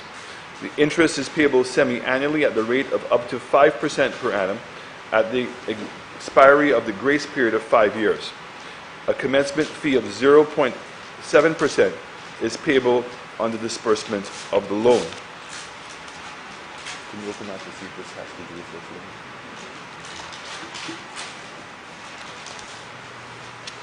Mr. Speaker, the resolution before Parliament seeks the approval for the Government of St. Lucia to guarantee a loan of $200,500,000 Eastern Caribbean dollars from a syndicate banks led by the Bank of St. Lucia for the Huronora International Airport Redevelopment Project on behalf of the St. Lucia Air and Seaports Authority, SLASPA. Mr. Speaker, let me state clearly that this amount is not an additional borrowing for the Hunori International Airport Redevelopment Project, but is simply a correction to a statutory instrument number 94 of 2015, which was previously passed in this Honorable House. The statutory instrument number 94 of 2019, which was previously passed, stated that the St. Lucia Air Seaports Authority, SLASPA, would borrow $202.5 million from the Bank of St. Lucia. This statement was not fully correct, as the amount was being borrowed from a syndicate of banks led by the Bank of St. Lucia, which we had indicated. The breakdown of the amount borrowed from the various banks is as follows. All amounts are quoted in Eastern Caribbean dollars. Bank of St. Lucia, $58,900,000. First National Bank Limited, $54,500,000. Grenada Cooperative Bank, $40,100,000. Antigua Commercial Bank, $24,500,000. Eastern Caribbean Amalgamated Bank, $24,500,000. The terms and the conditions governing the line of credit remains the same as the statutory instrument number 94 of 2019, and is as follows. A guarantee of a loan to the St. Lucia Air and Seaports Authority of $205 million. The aggregate terms, which are as follows. The loan is repayable over a period of 20 years with 60-month moratorium on the principal payments. During the period, only interest payments will be made. The moratorium inclusive of the project term, which is estimated at 30 months. Interest payments shall be made quarterly from the date of the first disbursement of funds to SLASPA and shall be made quarterly during the 60-month moratorium. Once the 60-month period is expired, and payments will be made monthly, which will be a mix of both interest and principal. Interest will be calculated at 5.5% per annum during the 60-month moratorium period, and 5% per annum once the moratorium period has expired. Once the moratorium has expired, payments made on the loan will comprise of both interest and principal payments. A commitment fee of 0.75% is payable upon disbursement of the funds. All legal and out-of-pocket expenses incurred in connection with the facility are the responsibility of the borrower, which is SLASPA.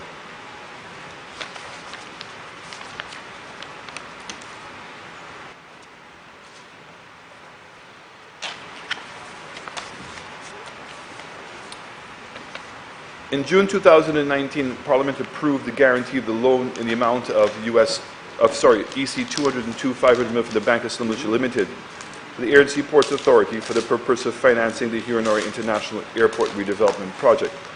Under the Finance Administration Act resolution for Parliament to authorize the Minister of Finance to guarantee borrowing the St. Lucia. However, the loan mentioned above will be made to the St. Lucia Air and Seaports Authority for the purpose of financing Hunori International Airport, the redevelopment project, from a syndicate of banks with the Bank of St. Lucia.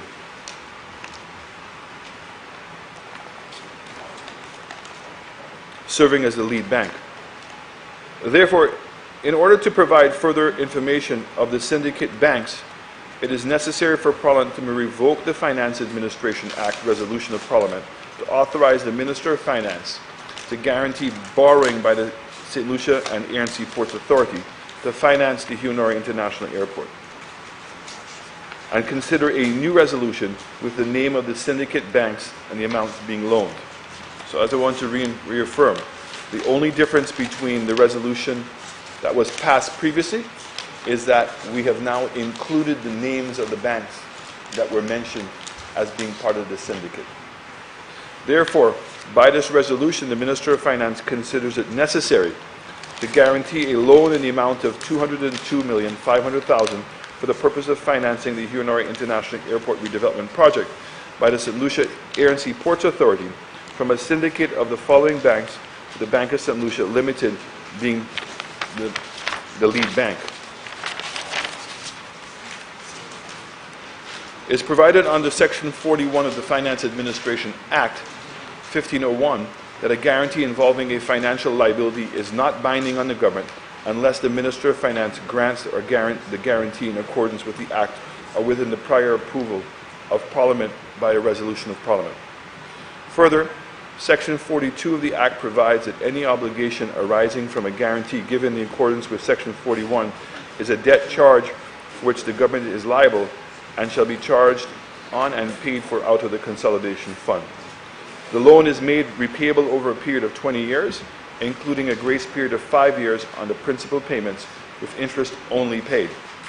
The interest must be paid quarterly from the date of this disbursement of the loan amount and during the grace period of 5 years, and the interest is payable at a rate of 5.5% per annum. However, at the expiry of the grace period of 5 years, the interest is payable semi-annually at a rate up to 5.5% per annum. A commitment fee of 0.5% is payable on the disbursement of the loan. So, Mr. Speaker, when we came to the House previously, what was indicated to us was that the Bank of St. Lucia was taking the lead on this syndicated loan. After consideration and inputs by all members of the House, it was felt that we ought to come to the House and actually break down who the syndicate was and what amounts that they're currently taking in order that they could be covered under the guarantee. So I look forward to any questions and the approval of this amendment. Thank you.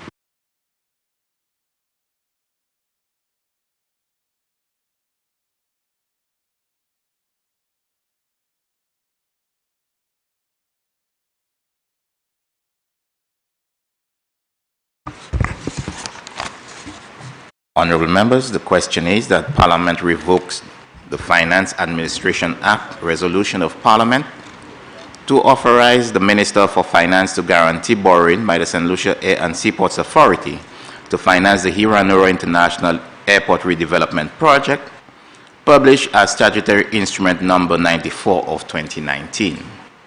Be it further resolved that Parliament authorizes the Minister for Finance to guarantee a loan in the amount of EC 202,500,000 for the purpose of financing the Hiranura International Airport Redevelopment Project by the St. Lucia Air and Seaports Authority from a syndicate of banks led by the Bank of St. Lucia Limited as follows. A. Bank of St. Lucia Limited, EC 58,900,000. B. First National Bank, St. Lucia Limited, EC 54,500,000. C. Grenada Cooperative Bank Limited, EC 40,100,000. D. Antigua Commercial Bank Limited, EC 24,500,000. E. Eastern Caribbean Amalgamated Bank, EC 24,500,000. Be it further resolved that A. The loan is repayable over a period of 20 years inclusive of a grace period of 5 years on the principal payments with interest only paid. B. The interest is payable quarterly from the date of the initial disbursement of the loan amount and is payable at a rate of 5.5% per annum during the grace period of 5 years. C. The interest is payable semi-annually at a rate of up to 5% per annum at the expiry of the grace period of 5 years. D. A commitment fee of 0.75% is payable on the disbursement of the loan. Leader of the Opposition. Thank you, Mr. Speaker. I'm happy the Parliament meeting started. Mr. Speaker, when we discussed on the 11th of June, when we discussed this resolution, members of the opposition made their position clear that we were not in support of borrowing to build Hiranura International Airport, to redevelop it, and we still hold that position. We are very strong in our conviction that that is borrowing that will cloud the fiscal space and is borrowing that could be avoided, because the opportunity cost of that borrowing could mean so many other things could happen in St. Lucia. But the government went ahead, and as usual, they are masters of all, so they do whatever they want, and they went ahead. But in the debate, I remember that I mentioned that if there was a syndicate of banks, why aren't the banks being mentioned? And as usual, I was ridiculed. I was laughed at, as if I did not know what I was saying. Another member stood up, I think 2 other members of the opposition, made the same point, and they were ridiculed again, and they were laughed at, as usual. But today, and that will happen many other times in the history of this government, they will have to come back and they will have to change and undo what they have done. And this morning they are here, and very sheepishly we hear, oh, it's not more money that's been borrowed. We never said it was more money that was borrowed. We said, if you are borrowing money from a syndicate, we need to know who is in the syndicate. And we were right. But, Mr. Speaker, there are other things other questions that have to be asked. We were also told that these loans are guaranteed by a lockbox arrangement. A lockbox. Just like the fuel, a lockbox. But we know that there is a loan from the Taiwanese government for that same airport. What I need to know is who has first charge over that lockbox, whether it's the Taiwanese government or whether it's the syndicate of banks.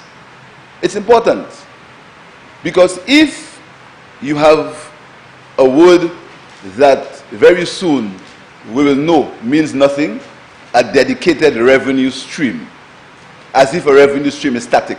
It happens all the time. We need to know whether the lockbox is being held for the Taiwanese or the lockbox is being held for the syndicate of banks. We also need to know whether the loan for the Taiwanese has been drawn down, whether it has been signed, and whether the money has arrived in St. Lucia for the Taiwanese loan. We also need to know what is the process of tendering and how the contractors will be chosen for that airport project. Both the main contractor and the subcontractors. How will they be chosen for the development of that airport, Mr. Speaker? But, Mr. Speaker, we come and we glibly say that loan is for SLASPA. Mr. Speaker, that loan isn't for SLASPA, you know. SLASPA are the ones who are the recipients of the loan. But ultimately, a guarantee means that the taxpayers of this country are the ones burdened with that debt if it is not paid. That is what's important. So making a point is SLASPA, which is a cheap political point. It's not government, it's SLASPA. The government is contingently liable. And that is why the government has to come to this honorable house to seek a guarantee for these loans. So in the event that something does not go right, the people of St. Lucia, the taxpayers of St. Lucia, are the ones who have to pay for that loan, Mr. Speaker. It's a very important point to be made. You will also hear, oh, there is confidence in the project. That's what it is, confidence. There's confidence in the project. Confidence, because there are banks in Grenada and banks in Antigua are involved in these projects.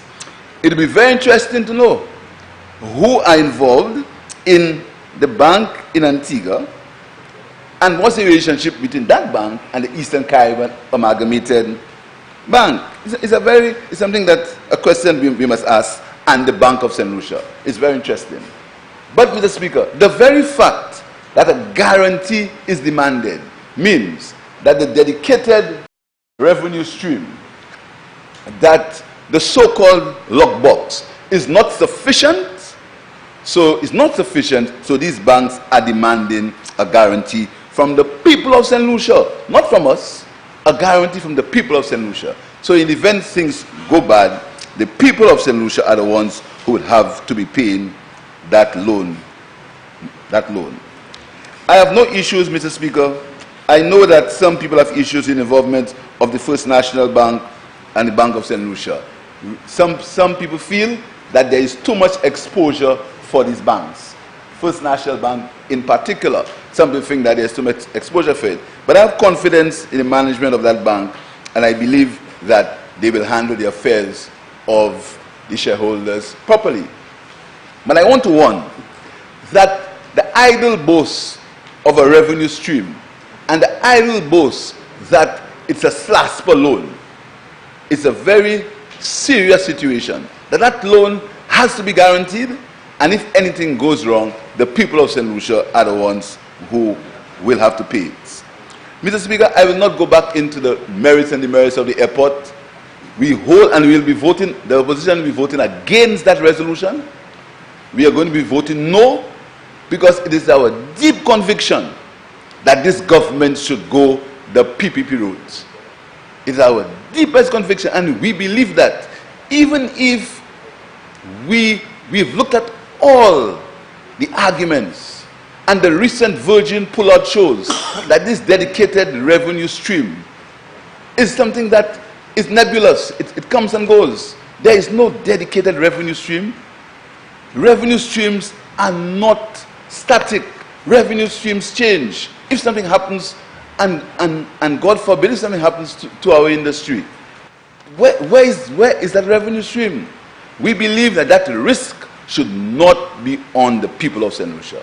We also believe that the government could have renegotiated with the IFC. They come and they boast that they renegotiated with the CDB. That's a boast. We renegotiated with the CDB and we saved millions of dollars. Well, if you have so much renegotiation skills, why didn't you renegotiate with the IFC? Because you're in the business of renegotiating because of your skills. Well, do that with the IFC. Why burden the people of St. Lucia with that debt? So, we are not in favor. We do not support. We support the redevelopment of the UNO International Airport. But we do not support $500 million plus another $60 million US of debt on the people of St. Lucia under the guise that you have a dedicated revenue stream. We do not support it. And I'm very happy, not happy because the government has got to retrace its tracks. It shows that this arrogance is something that we have to look at. Because, you know, we stay here and we do a lot of things. We fire people, we victimize people, we get vindictive because we're in government. We control. But what we have to understand is some of the things that you believe you control, you do not control as much as you think. So you have to come back here and listen to the voices of the people you say you don't want to listen to, and retrace your tracks and do the right thing. Something that we told you all the time that you had to do. You had to mention the syndicate of banks, and you were compelled to say how much each bank was putting in the syndicate. You had to do it. We do not support this resolution. We will not support it because we believe it's bad policy. We believe it's policy that the generations of St. Lucia will suffer from. So, Mr. Speaker, my final words are, I'm glad that the government has had to retrace its steps, not admitting their mistakes, but as usual, in the normal flippant and arrogant way, finding a reason to make an excuse for it. But the opposition does not support this resolution, not because we do not have confidence in the banks involved, but we believe that generations of St. Lucians should not be burdened with nearly $600 million worth of debt when it could be avoided, and when countries all over the world are doing the same thing, going for a PPP arrangement where airports are concerned. And speaking about banks, Mr. Speaker, we have to be very careful with the banking, with the way we handle banks and the way we deal with banks. We have these serious problems of de-risking, but we also have problems with banks who have high government debt. And the situation in Barbados is something we have to look at. We cannot live in a silo. The situation in Barbados, where the banks have had to increase all their fees, where the banks have right now they're in negotiations with the government of Barbados on government debt. We have to look at these things. We have to look at this whole issue of debt. I say to the government, it is not too late. It is not too late. It is not too late. I'm not pleading for the benefit of St. Lucia. Stop your arrogance and re-look at that situation.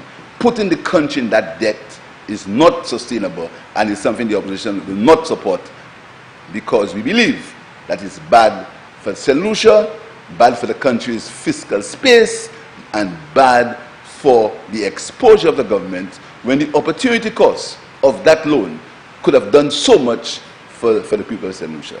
I thank you, Mr. Speaker.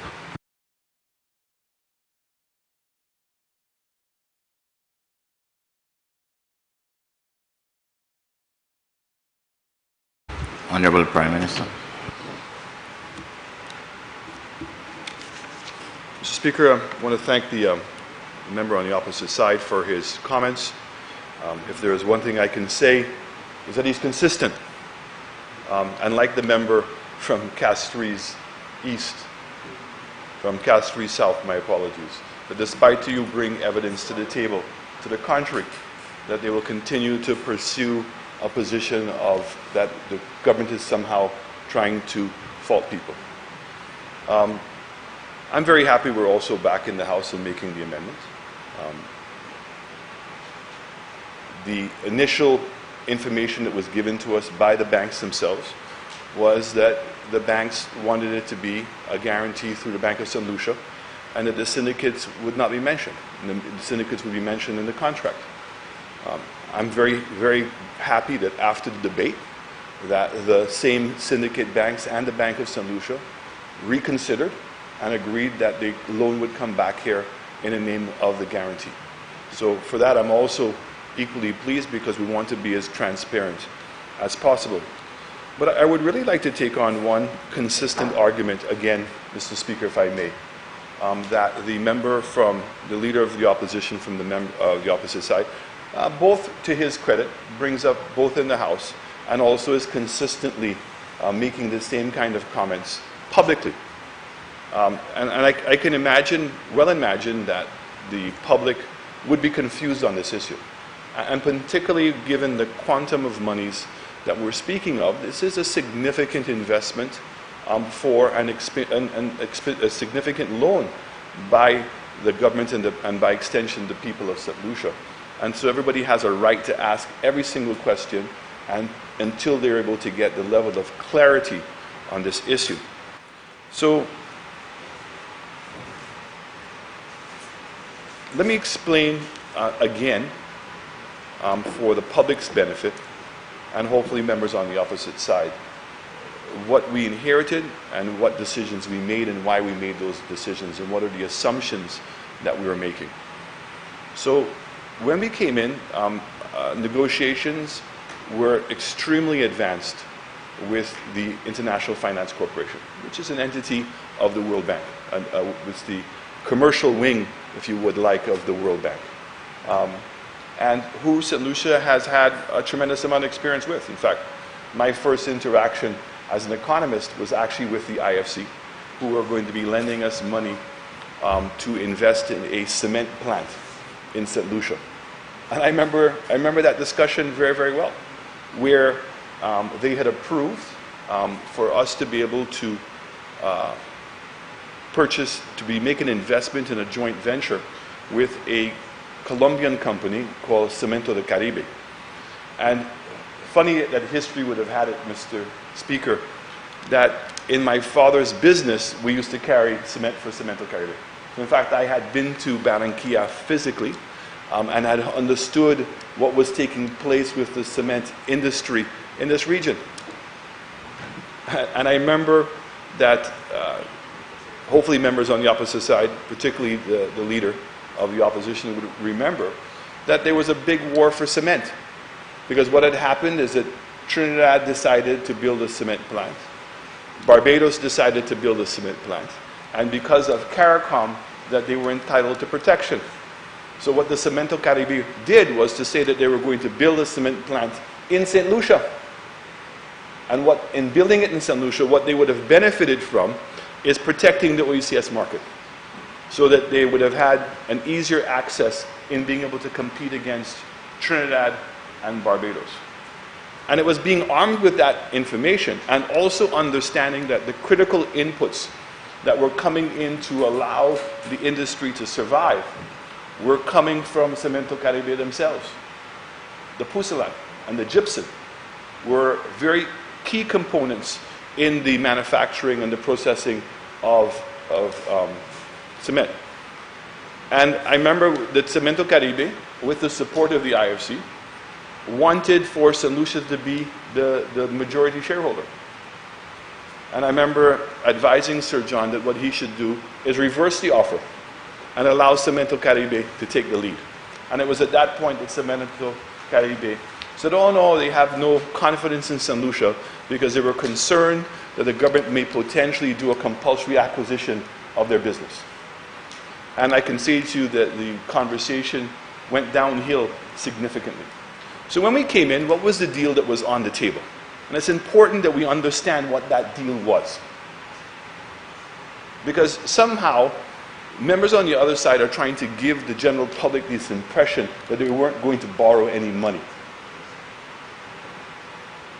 Okay? So that miraculously, some third party was going to come in here and somehow generate revenue to pay back for the loan of this project. And I kept on saying, and we kept on saying, there is no benevolent person out there that's going to do that. So where was the money going to come from to be able to pay for the development of the airport? That's a fundamental question under the IFC model. Where was the money going to come from?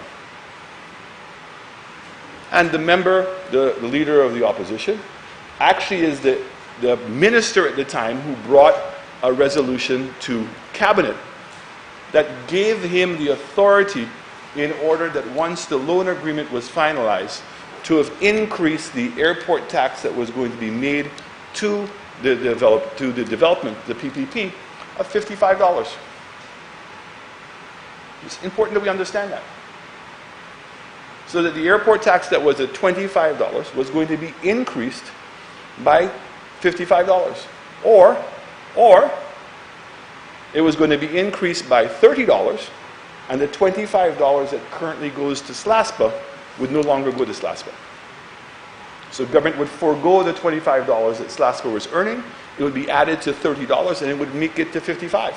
But the point is that $55 of our airport tax was going to go to the developer.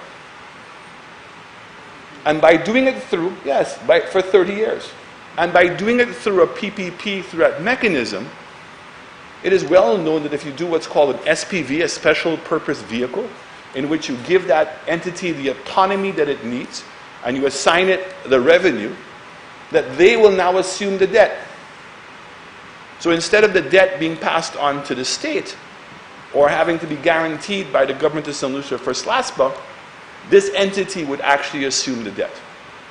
But in order for that to happen, the state had to forego the $55 for 30 years and had no control on that money. And what was being told to us, Mr. Speaker, what was being told to us was that the company would have to pay corporate tax. And so therefore, the state would benefit because this would be a profitable company and that we would get a return to ourselves, right, in that state. But in making it an SPV, I want to make it very clear, Mr. Speaker, that all decisions pertaining to the airport, with the exception of the navigational fees, security fees, all would have to be decided by that company. Because remember, in order for that company to assume and absorb the debt, it had to be independent. It had to be its own entity. It could have no involvement of government. Now, when we came in, there were 3 companies that they had shortlisted in order to be able to finalize the deal. And in discussions with the companies and also with IFC, that the initial numbers that were brought to them, they thought that $55 was not going to be sufficient. So in fact, what they wanted was a minimum of $60. So simple math. We're currently getting 400,000 arrivals at the airport. $60 times 400,000 times 30 years is, I wrote it down, 1.9 billion EC dollars. So in essence, the government of St. Lucia, by way of allowing an SPV, assigning $60 of the airport tax to them, and because it's an SPV that they would control the money, and in order for that company to take on the debt risk, what they wanted was $1.9 billion. Now again, is it fair to think that given that we've been growing tourism by a pace of 1.5% for the last 40 years, and given the prospect of some of the things that we're seeing, particularly by now having a larger airport with greater capacity, that your arrivals are going to stay at 400,000? Is that a fair assumption? Or can we at least take a conservative guess and say, if you average out over a 30-year period, given the increases that we're going to see, at minimum, we're going to see an average of 500,000 arrivals. And if you multiply the 500,000 arrivals times the $60, times 30 years, it's 2.4 billion EC dollars. That's how much we were going to have to forego. To build what? In the member of the opposite side's own words. And again, this is where, when you don't want to be able to spell out things, that it catches up with you. Yes, the terminal was 120 million US dollars. We've said that. But the terminal does not include the need for a new air traffic control tower. It also does not include a new taxiway. It also does not include the resurfacing of the runway. And it also does not include a proper flood mitigation investment. So today, because when we're doing these major infrastructural projects, the requirement by all the agencies is that we anticipate the continuation of global warming. And therefore, we have to be able to build our infrastructure to be able to cope with some of these things. And we know what the main one is, particularly in that area, is flooding. So in fact, when you add the air traffic control, when you now add the resurfacing of the runway, when you add the new taxiway, that the entire amount comes to around 200 million US dollars. So the point is, where is this money going to miraculously come from? And the member on the opposite side asked an extremely relevant question. I know not for the right answer, but it's a very relevant question. And it helps explain what my government is doing with these loans. He asked the question, who is going to have the first charge on this loan? Is it going to be the syndicate banks, or is it going to be OECC? Well, they are two separate loans. And the reason why we're able to make these two separate loans is because the loan that we have with the Taiwanese has a moratorium period of 5 years. That's what it is. So if you add $60 times, or $35 times the 400,000 people for the 5 years, comes to approximately $75 million. I can do the number for you right here. If you're going to $35 times 400,000 people times 5 years equals $70 million. US. My apologies. Okay, I was already assuming that we were going to get some additional traffic. I apologize. I kept it at the 400,000, which we're currently at. But I have to assume that we're going to get a bit more than the 400,000 a year. Okay? So that is where the money is coming back to pay the principal on this loan. So the intention is to do that. And you ask a very relevant question. So there's a moratorium on the principal on both loans for the 5 years. And the intention is to be able to use the period of the moratorium in order to be able to pay the syndicate loan. That's what we intend to do. And furthermore, that because we have a moratorium of 5 years on the Taiwanese loan of $100 million, that if you take the $35, and I'll explain the $35 because it appears that the member on the opposite side is also having difficulty in understanding how the lockbox works. So we'll discuss that. But if you take the $35 and you assume that we're going to get up to 500,000 passengers, we actually will pay off the $100 million in 11 years, including the moratorium, or 6 years afterwards. Now, why are those numbers relevant? Because the scare tactics of members on the opposite side to all of a sudden make this assumption that we have to anticipate the full collapse of the world. And therefore, St. Lucia's tourism industry is not going to be resilient enough. Mr. Speaker, may I remind you that this is the same industry that went through 9/11 and carried St. Lucia through. Same industry that went through SARS. This is the same industry that just recently came out of the world recession. And I may remind Mr. Speaker that globally, the industry that came out of the recession the fastest, with the greatest amount of resilience, and with the greatest amount of strength globally, not just in St. Lucia, has been tourism. And clearly, when you start looking at people's behavior, yes, you can go and check it. The number of people employed globally in the industry is that. Okay? The time is being handled by the speaker. But I know you have I know the member on the opposite side has a difficulty sometimes with that. Okay? So at the end of the day, Mr. Speaker, we don't believe that there's any imminent collapse of the tourism industry. In fact, quite the opposite. We're seeing that people globally are no longer considering a vacation a luxury. People need to go on their vacation. And the particular type of vacation that we've had in St. Lucia, which is a romance vacation, has proven to be even more recessionary proof.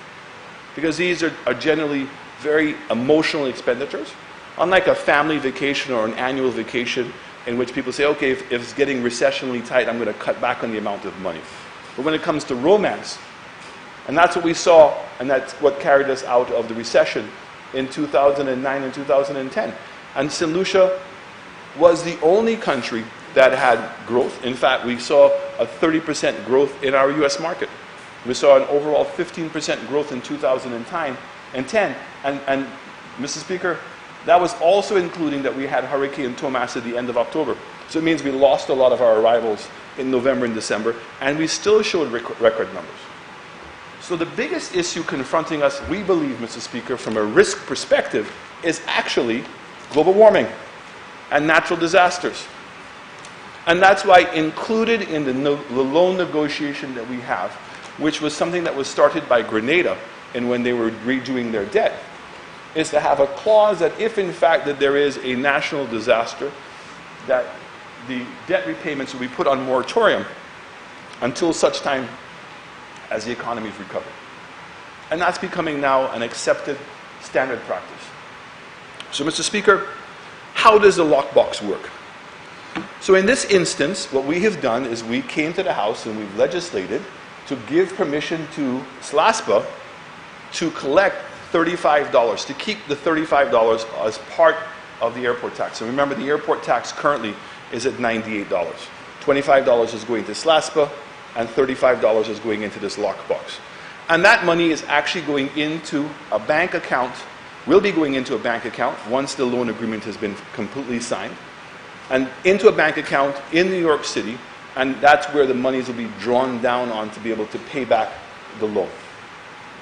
So the money is not being spent willy-nilly. In fact, the member from the opposite side, I'm shocked that he would have asked that question because he was the former minister of aviation, not aviation, of infrastructure. And he would have been the lead minister on SLASPA. And he would have known the money that was used in order to do the resurfacing of the runway where the old fire station used to be. Where did that money come from? Where was the money? The money was in a lockbox in SLASPA to be used for what? For port redevelopment. The same turn bay at the end that we were having problems. Mr. Speaker, where did the money come from? Came from the lockbox. And once we sign the loan agreement, it has to go into an escrow account assigned by the bank in which the money will be coming straight from IATA into that entity until such time that documentation has been provided that the loan has been paid for. So, Mr. Speaker, there is no boogeyman in the room. So the fundamental difference on how we perceive things is exactly what is being debated. Members on the opposite side felt, and they're entitled to do that taking on the debt to GDP, whatever that amount is going to be, it was not worth the risk. And therefore, let us give up $2.4 billion of revenue and give it to a third party that is full control of that $2.4 billion. And let us hope that they are the most efficient managers in the world and developers in the world, and we are going to now generate this tax return. That's the model they wanted us to do, all in order to avoid having to take on debt to GDP. Well, my government has continuously caused the debt to GDP to be declining. So when we came in, the debt to GDP was 70-something%, but that number was revised because there wasn't a rebasing. The statistics department, long before my government came into office, said that real estate was not included in the GDP numbers as one of the core things, and therefore the debt to GDP was revised all the way back by 15 years, and our debt to GDP dropped to 69-point-something%. And since then, despite all of the red flags and the jumping up and down and the warnings by members on the opposite side that the government is being mismanaged, all the macro indicators suggest differently. Debt to GDP has come down to 64%. Unemployment has dropped from 25% to 15%. Youth unemployment has come from 44% to 25%. All of these things are indications that this economy is moving forward. But the one that has confused them the most, Mr. Speaker, the one that has confused them the most has... That's the last number we had, 15% unemployment. But I know that the minister has been at some serious heights, so he may have missed that. But, Mr. Speaker,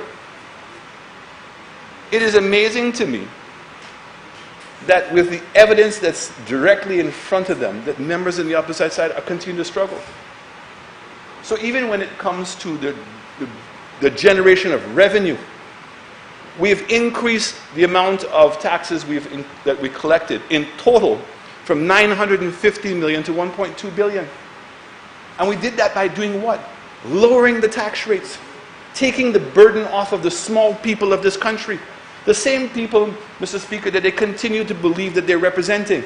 The same people I saw in Soufriere for years, Mr. Speaker, where they would come down and have meeting after meeting and tell the people in Soufriere, we love you. Right? Where was that love? Where was the love for the people in Font-Saint-Jacques on the playing field that they had? Where was the love for the people in town that didn't even have proper facilities? But that is what is going on, Mr. Speaker. We have people who are living in a delusional world. The member on the opposite side keeps on suggesting that somehow that we are the ones who are being delusional. But all the evidence is then contrary to what they're saying, Mr. Speaker. So I want to say to you, Mr. Speaker, that I want to assure the public of St. Lucia, I want to... Don't go into the square. Y'all, Mr. Speaker, I would really hope that my... Honorable members. Continue, Member. Thank you very much, Mr. Speaker.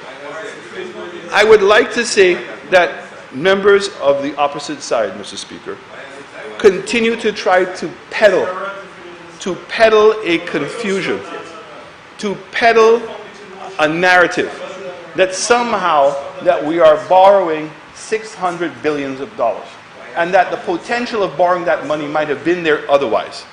The $600 million that we're borrowing are based on a dedicated revenue stream that is being generated off of the airport tax, of which 85 to 90% of the people paying that tax are foreigners. The foreigners. Right? That is what's going on.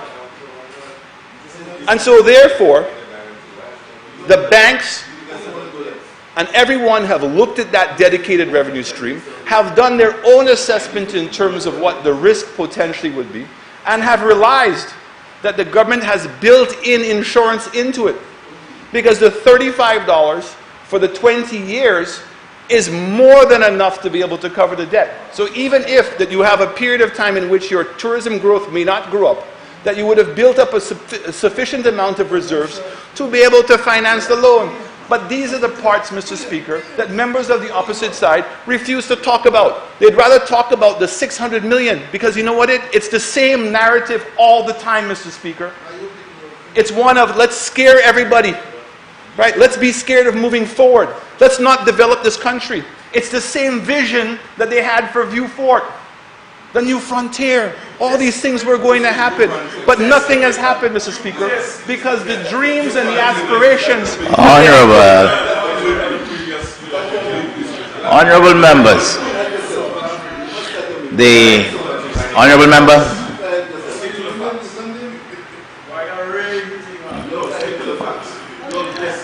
Honorable members, the Prime Minister, I need to hear the Prime Minister. Okay? Continue, Honorable Prime Minister. Mr. Speaker, this is the difficulty I have. Is it members on the opposite side, Mr. Speaker, should have already appreciated that the people want more ambition. The people want to see a change in their life. They don't want to be fooled anymore. They want to see evidence, and rightfully so that they want to see the evidence of what is taking place in this country. Members on the other side were in government for 15 years. You know what's amazing to me, Mr. Speaker, and it's a fact that is maybe missed by many people, that they came in as a new government full of aspiration, so much so that they won an unprecedented mandate of 16-1 by a vote of almost 11,000 people. They didn't deliver. They went back to the polls. They got another mandate of 14-3, I apologize. 14-3.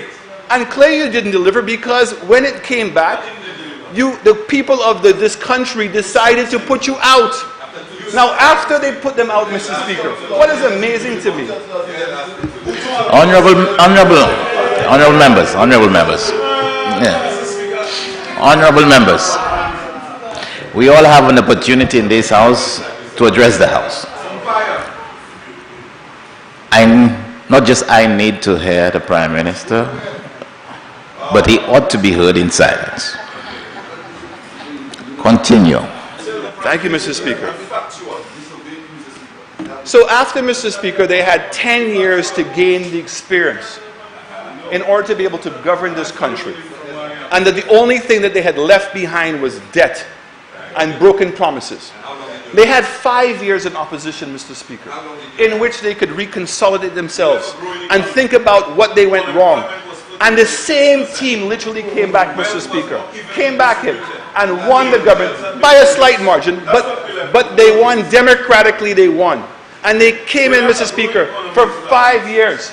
And what did they do? Went through an unprecedented period of time. Mr. Prime Minister.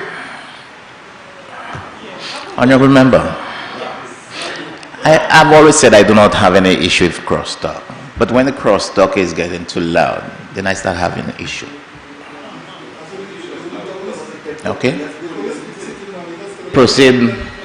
Let's keep it down. Mr. Speaker. And that when they came back into government, we saw an unprecedented amount of debt. We saw every single number that we're supposed to achieve, whether it was unemployment, whether it was debt to GDP, whether it was primary surpluses, primary budget balances, okay? Everything went in the wrong direction. What was supposed to be going up went down. What was supposed to be going down went up.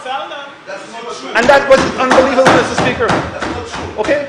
And so the fact is that you would have expected, Mr. Speaker, okay, that a team that was so experienced and that would have had the opportunity to have lost, to revisit what they did right and what they did wrong, okay, would have had an opportunity to have come in and delivered to the people of St. Lucia.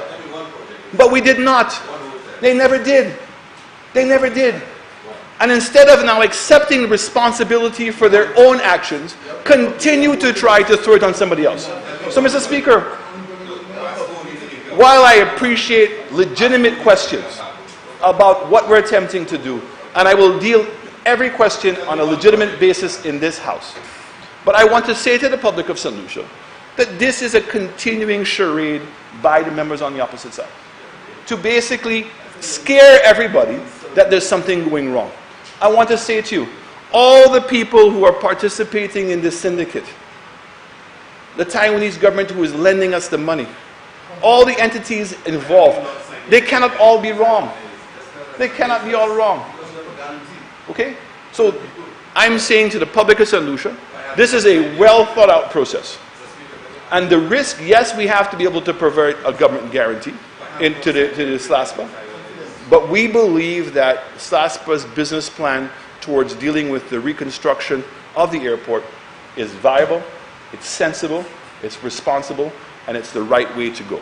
And we do not believe in foregoing that extra money. Because in fact, if we're able to do that, you can say that we're going to save over $1.5 billion that would have gone into the hands of this special purpose vehicle.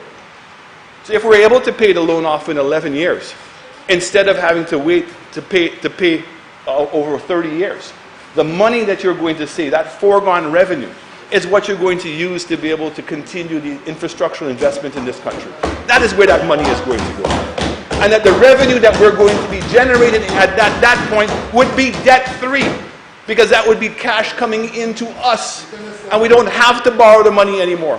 But at this point, it's important that we take and we show the people the confidence, the ability of putting together a well-thought-out plan and execute it. So, Mr. Speaker, it's with the greatest amount of confidence that we come to this House. We've amended the bill in order to be able to display that it shows the syndicate banks. The terms of the loan remain the same. The business proposition of what we're doing is the right one. And in both the short term, the medium term, and the long term, we're renowned to the benefit of the people of this country. That's who we're here to represent. So thank you very much for speaking.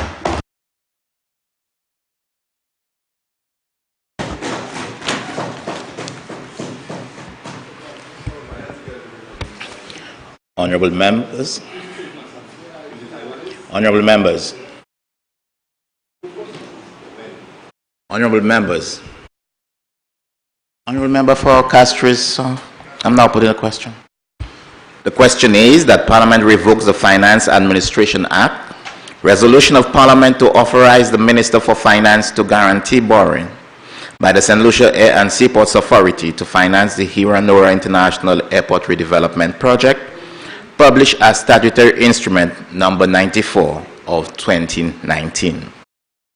Be it further resolved that Parliament authorizes the Minister for Finance to guarantee a loan in the amount of EC 202,500,000 for the purpose of financing the Hiranora International Airport Redevelopment Project by the St. Lucia Air and Seaport Authority from a syndicate of banks led by the Bank of St. Lucia Limited as follows.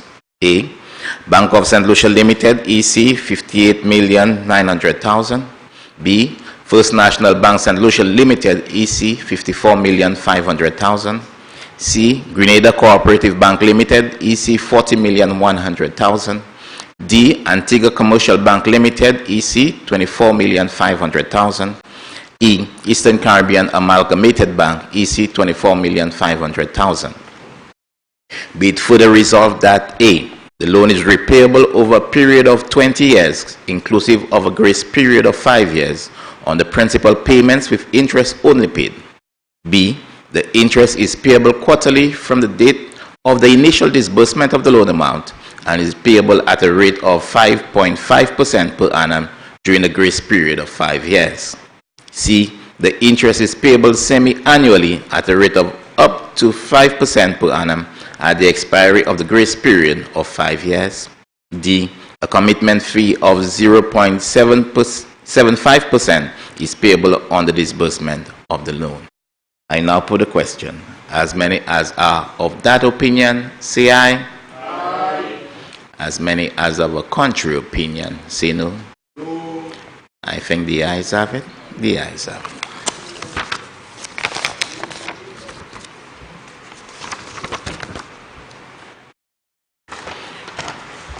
Honorable members, just to inform, I had just quick announcement, but I've seen the member for Swazelle walked in. I received a note that he was going to be late, as well as I've also received a note that the member for Vifort South just returned to the island and is unable to attend this meeting.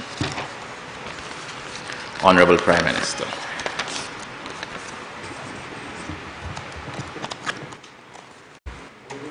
Mr. Speaker, I beg to move the following motion, standing in my name, and I'm hoping that members saw the replacement that was circulated earlier today.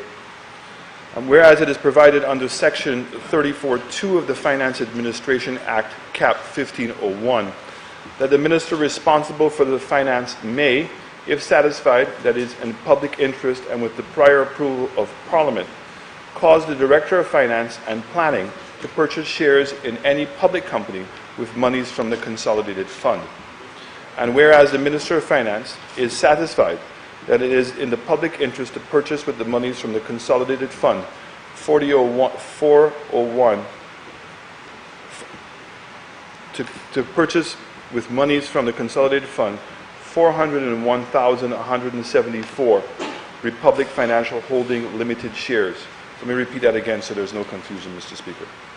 And whereas the Minister of Finance is satisfied that it is in the public interest to purchase with monies from the Consolidated Fund the sum of 401,174 Republic Financial Holding Limited shares currently held by the Republic Financial Holding Limited in the Eastern Caribbean Financial Holding Company Limited, the Bank of St. Lucia.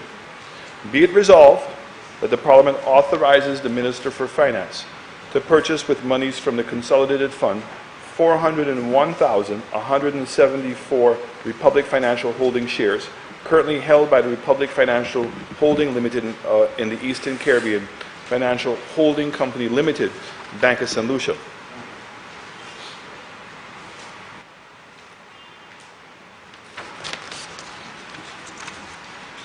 The resolution seeks Parliament's approval, Mr. Speaker, for the Government of St. Lucia to acquire 401,174 shares currently held by the East Caribbean Financial Holding Company Limited, ECFH. The Republic Financial Holding Limited, RFHL, announced in late November 2018 its intention to purchase the Scotiabank operations in the Eastern Caribbean.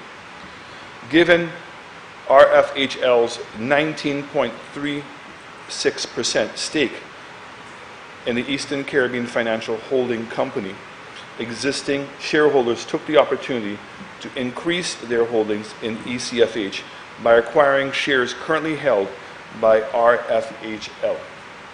The government proposes to increase its shareholding from 19.36% to 21%. This would amount to 401,174,000 additional shares for a value of $2,005,870, assuming a share price of $5. The proposed increased shareholding by the Government of St. Lucia in ECFH is therefore of strategic importance. Increasing its shareholding in ECFH to 21% will allow the Government of St. Lucia to appoint 2 directors to the board, thus allowing it greater contribution in the development of the bank. The estimated price for the increase up to 21% will cost the Government of St. Lucia $2,005,870. By this resolution, the Minister responsible for Finance is satisfied that in the public interest to cause the Director of Finance to purchase these said shares in the Republic Financial Holding Limited, which shares are currently held by the Eastern Caribbean Financial Holding Company Limited. It is provided in Section 34(2) of the Finance Administration Act, Cap 1501, that the Minister responsible for Finance may, if satisfied that it is in the public interest and with the prior approval of Parliament, cause the Director of Finance and Planning to purchase shares in any public company with monies from the Consolidated Fund. Further, the Republic Financial Holding is listed in the Trinidad Stock Exchange, thereby making it a public company as contemplated under Section 34(2) of the Financial Administration Act 1501. The Minister responsible for Finance therefore seeks the approval of Parliament to cause the Director of Finance to purchase 401,174 shares in the Republic Financial Holding Limited, which shares are currently held by the Eastern Caribbean Financial Holding Company Limited. So, Mr. Speaker, events in the region have occurred, as I indicated, that Republic Bank, who has been a long-standing shareholder in the Bank of St. Lucia, has now agreed to purchase the Bank of Nova Scotia. And I think that it's wise on their part not to be a majority shareholder or to have a director's position in what's going to be a competing bank. And so several entities, the bank, the government of St. Lucia, NIC, and other entities are looking to be able to buy up the maximum number of shares that they could potentially get in the Bank of St. Lucia. As Mr. Speaker, hopefully everybody has realized that the future of the Bank of St. Lucia has taken a significant turn for the better. We've seen 2 years in which the bank now has posted profits. In fact, I'm here that this year they've actually given dividends for many people for many years who had not received dividends. We are very comfortable that the current management of the bank and the board of directors are heading in the right direction. So we think, combined with the management of the bank and what is happening in our own economy, that things augur well. Things are auguring well for the bank, and therefore we have the greatest amount of confidence. So this in no way should be perceived as being a bailout of the bank. It wasn't to say that we were going in to buy additional shares in order to put added cash into the bank. Nowhere is that happening. The bank is on very good stead.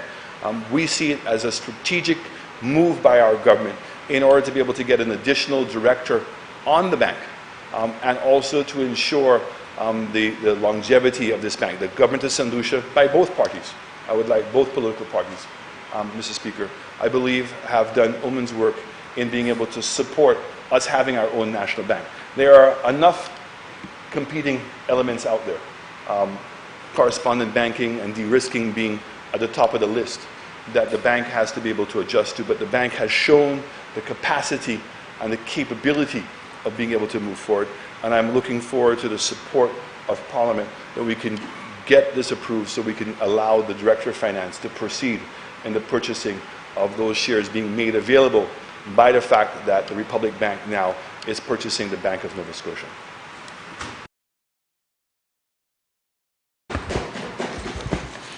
Honourable members, the question is that Parliament authorizes the Minister for Finance to purchase with monies from the Consolidated Fund 401,174 Republic Finance Holding Limited shares currently held by the Republic Financial Holding Limited in the Eastern Caribbean Financial Holding Company Limited, the Bank of St. Lucia.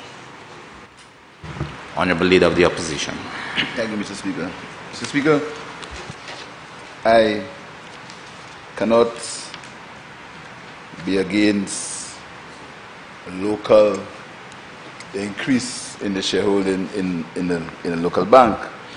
I just want to remind you, Mr. Speaker, that a few in this Honourable House, the Prime Minister castigated the Labour Party, and I think he has forgotten that the Bank of St. Lucia was a creature of the Labour Party.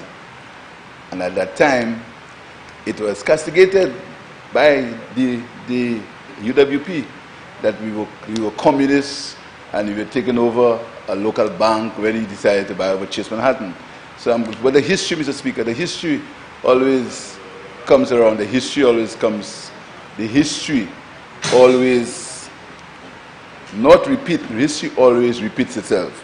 So when they get up and they castigate the Labour Party and call us all kind of names, there are certain things that they try. There are certain things that they try to forget.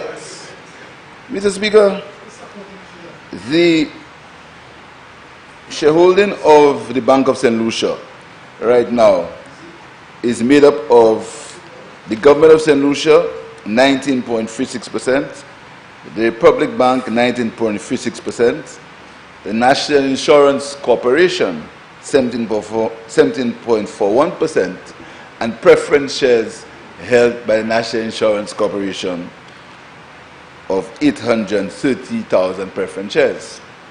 So this transaction would give the government of St. Lucia, make it the largest shareholder in the bank, basically, because its shareholdings will increase to 5,157,774 shares. So it will become the greatest shareholder, the largest shareholder. It will have 21%. But Mr. Speaker, as I said before, I have confidence in the management of the bank. It's a group of young St. Lucians, and I think they're doing a very good job. And the Bank of St. Lucia should be encouraged and should be supported. And this is why we told us, the Prime Minister, many times that in terms of de-risking, it's a very serious situation.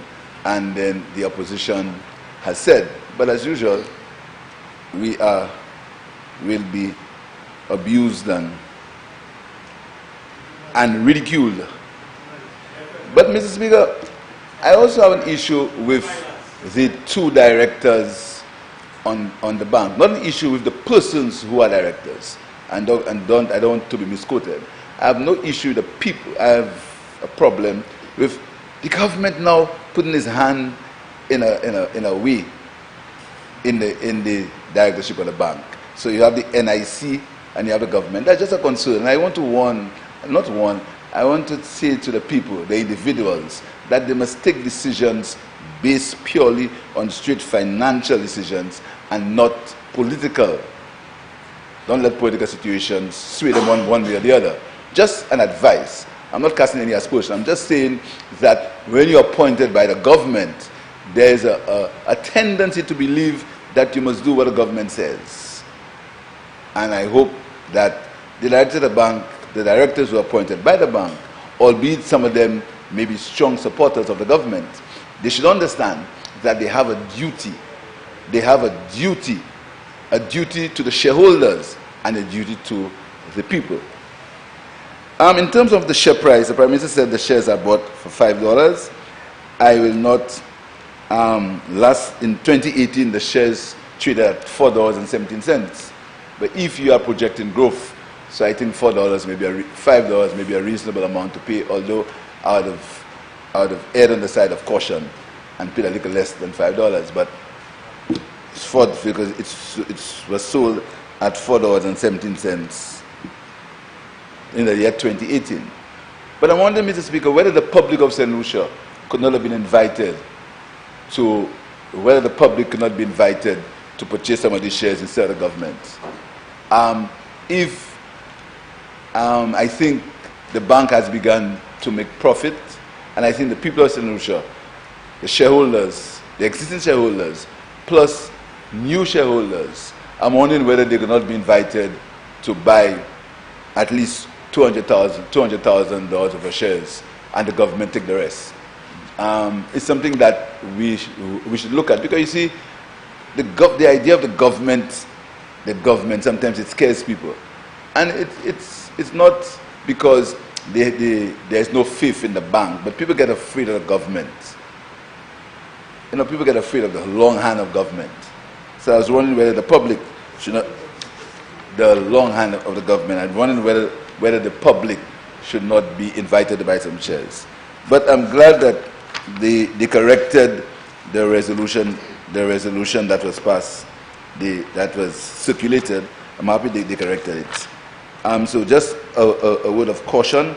I hope that the government does not use its increased directorship to try to unduly influence the workings of the bank, and I wish the Bank of St. Lucia well. Thank you, Mr. Speaker.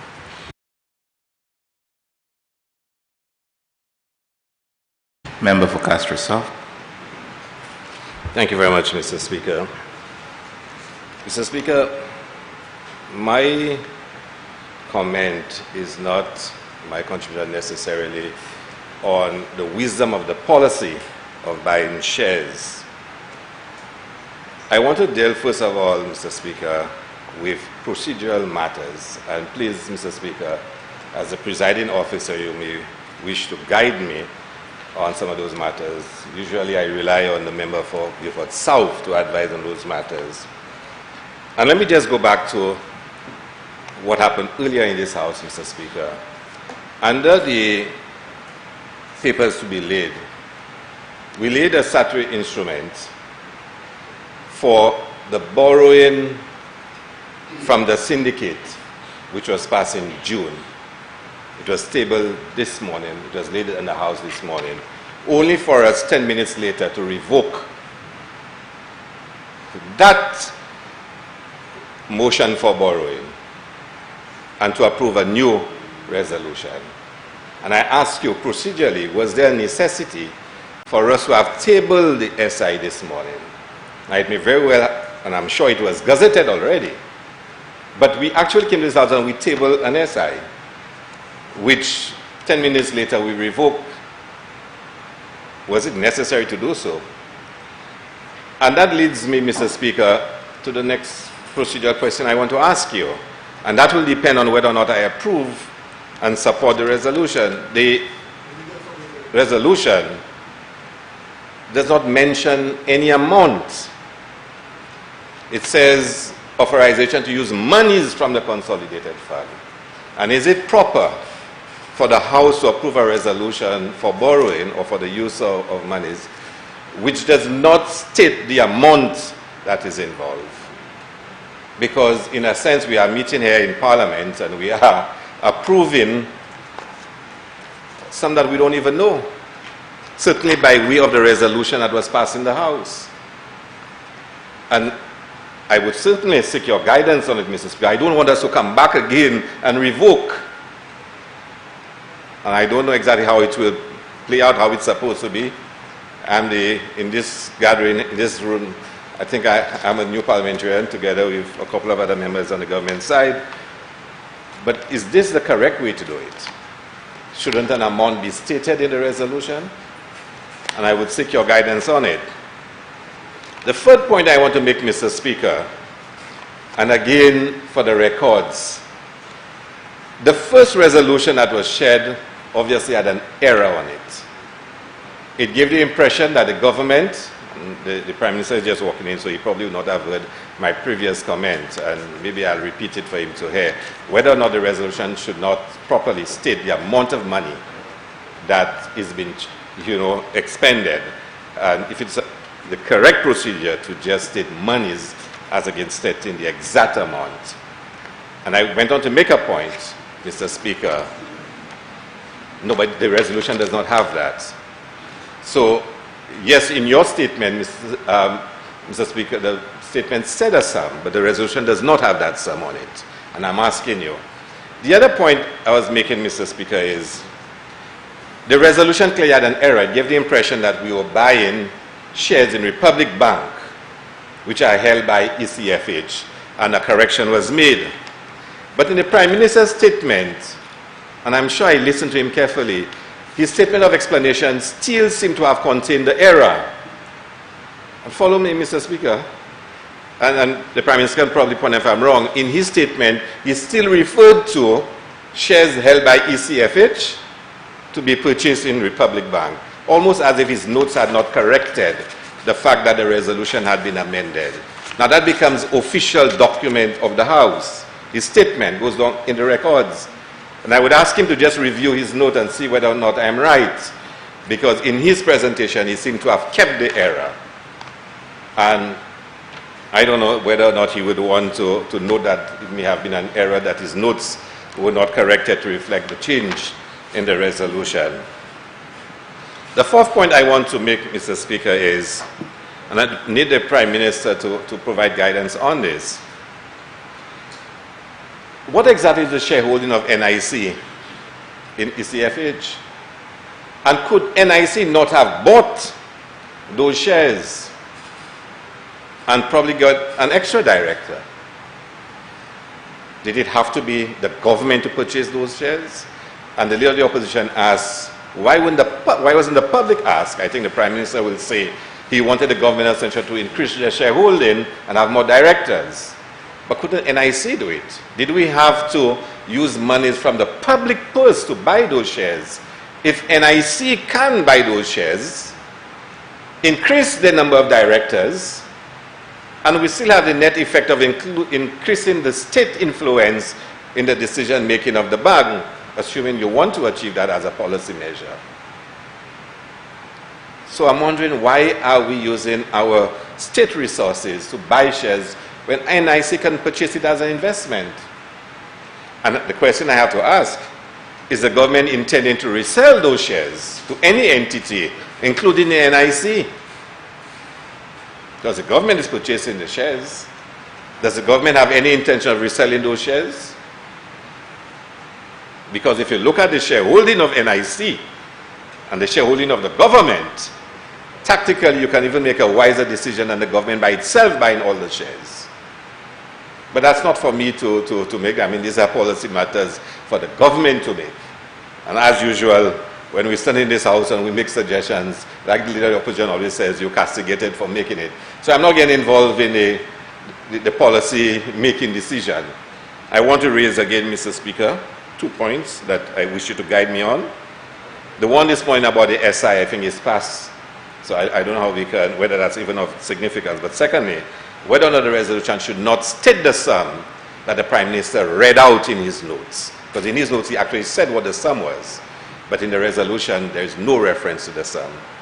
And of course, Mr. Speaker, secondly, his statement to the House reflected the error that was in the previous resolution.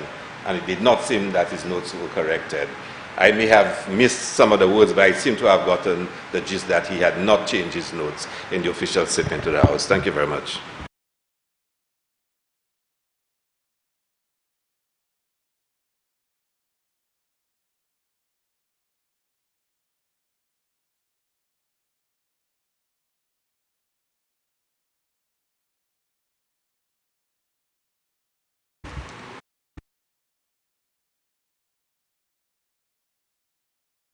Madam Deputy Clerk.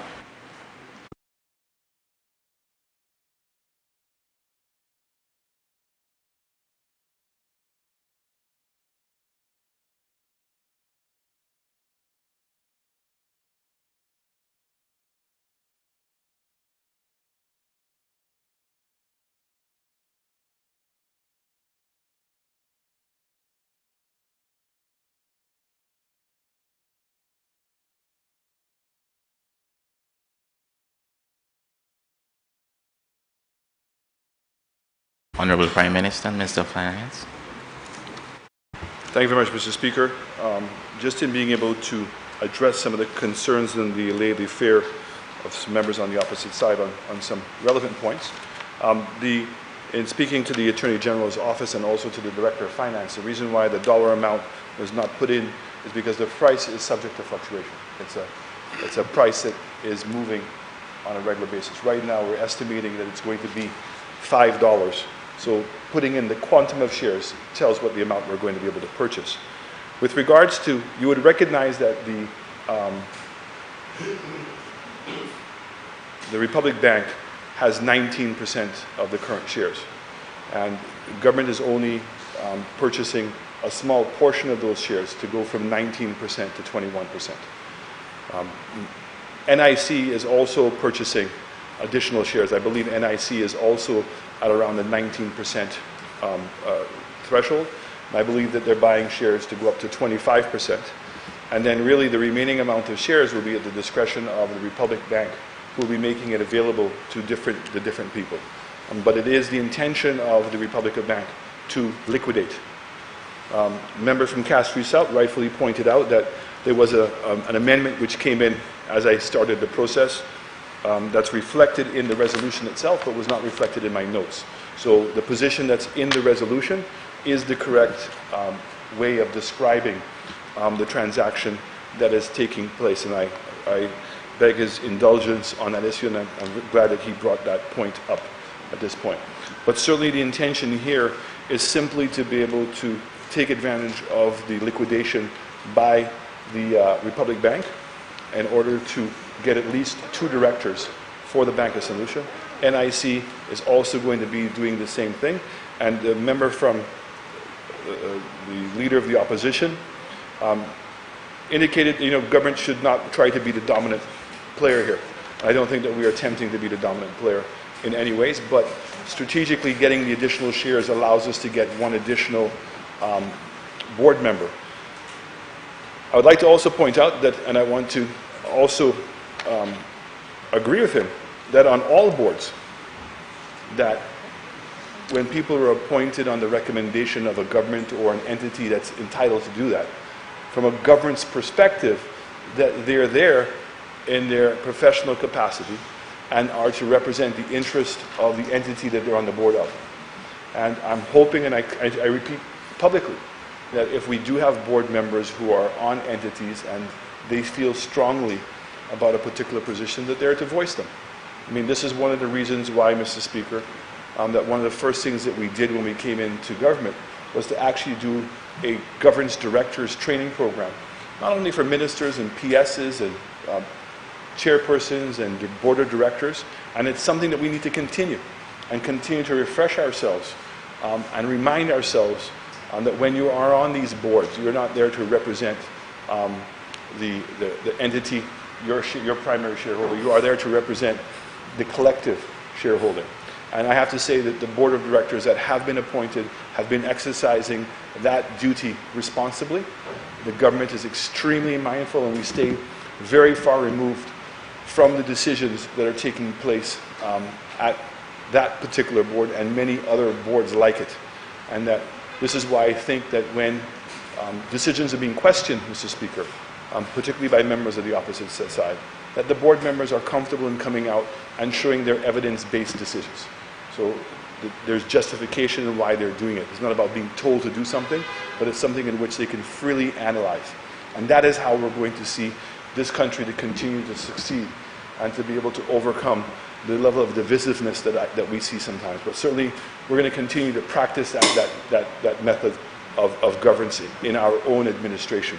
So I'm hoping that we've satisfied members with some of those and laid those concerns. We're not buying all the shares. NIC is buying and will be the larger shareholder. And my understanding is the remaining amount of shares will be determined by them.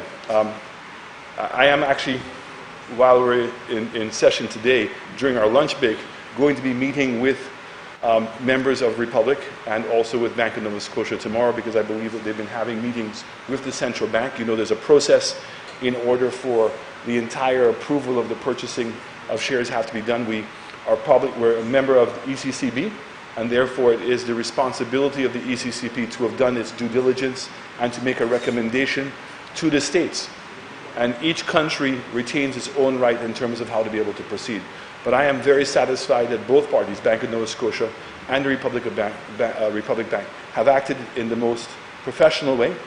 And we are, for one, very encouraged by the takeover or the purchasing of Republic Bank by the Bank of Nova Scotia. We think that's going to bring a more aggressive player into play, and to be able to exemplify our confidence in the Bank of St. Lucia in its ability to be able to compete in this environment. The government is putting its full support, and that support is being manifested by us purchasing some additional shares, NIC purchasing additional shares, and therefore the remaining amount of shares will be distributed by the Republic Bank of Trinidad. So again, I look forward to everybody's support, and hopefully we've clarified those issues sufficiently.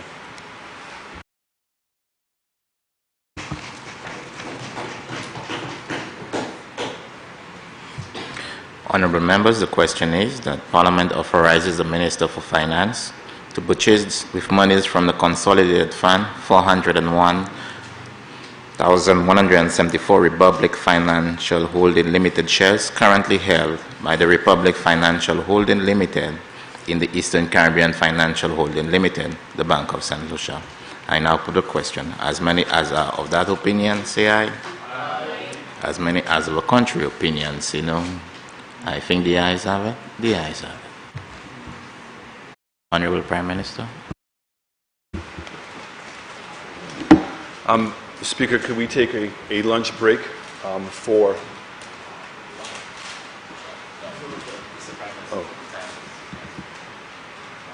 It's now 1:30, so can we say quarter to 3? Honorable members, the question is that this House do stand suspended until 2:45. I now put the question. As many as are of that opinion, say aye. As many as were contrary opinion, say no. I think the ayes have it. The ayes have it. This House stands suspended.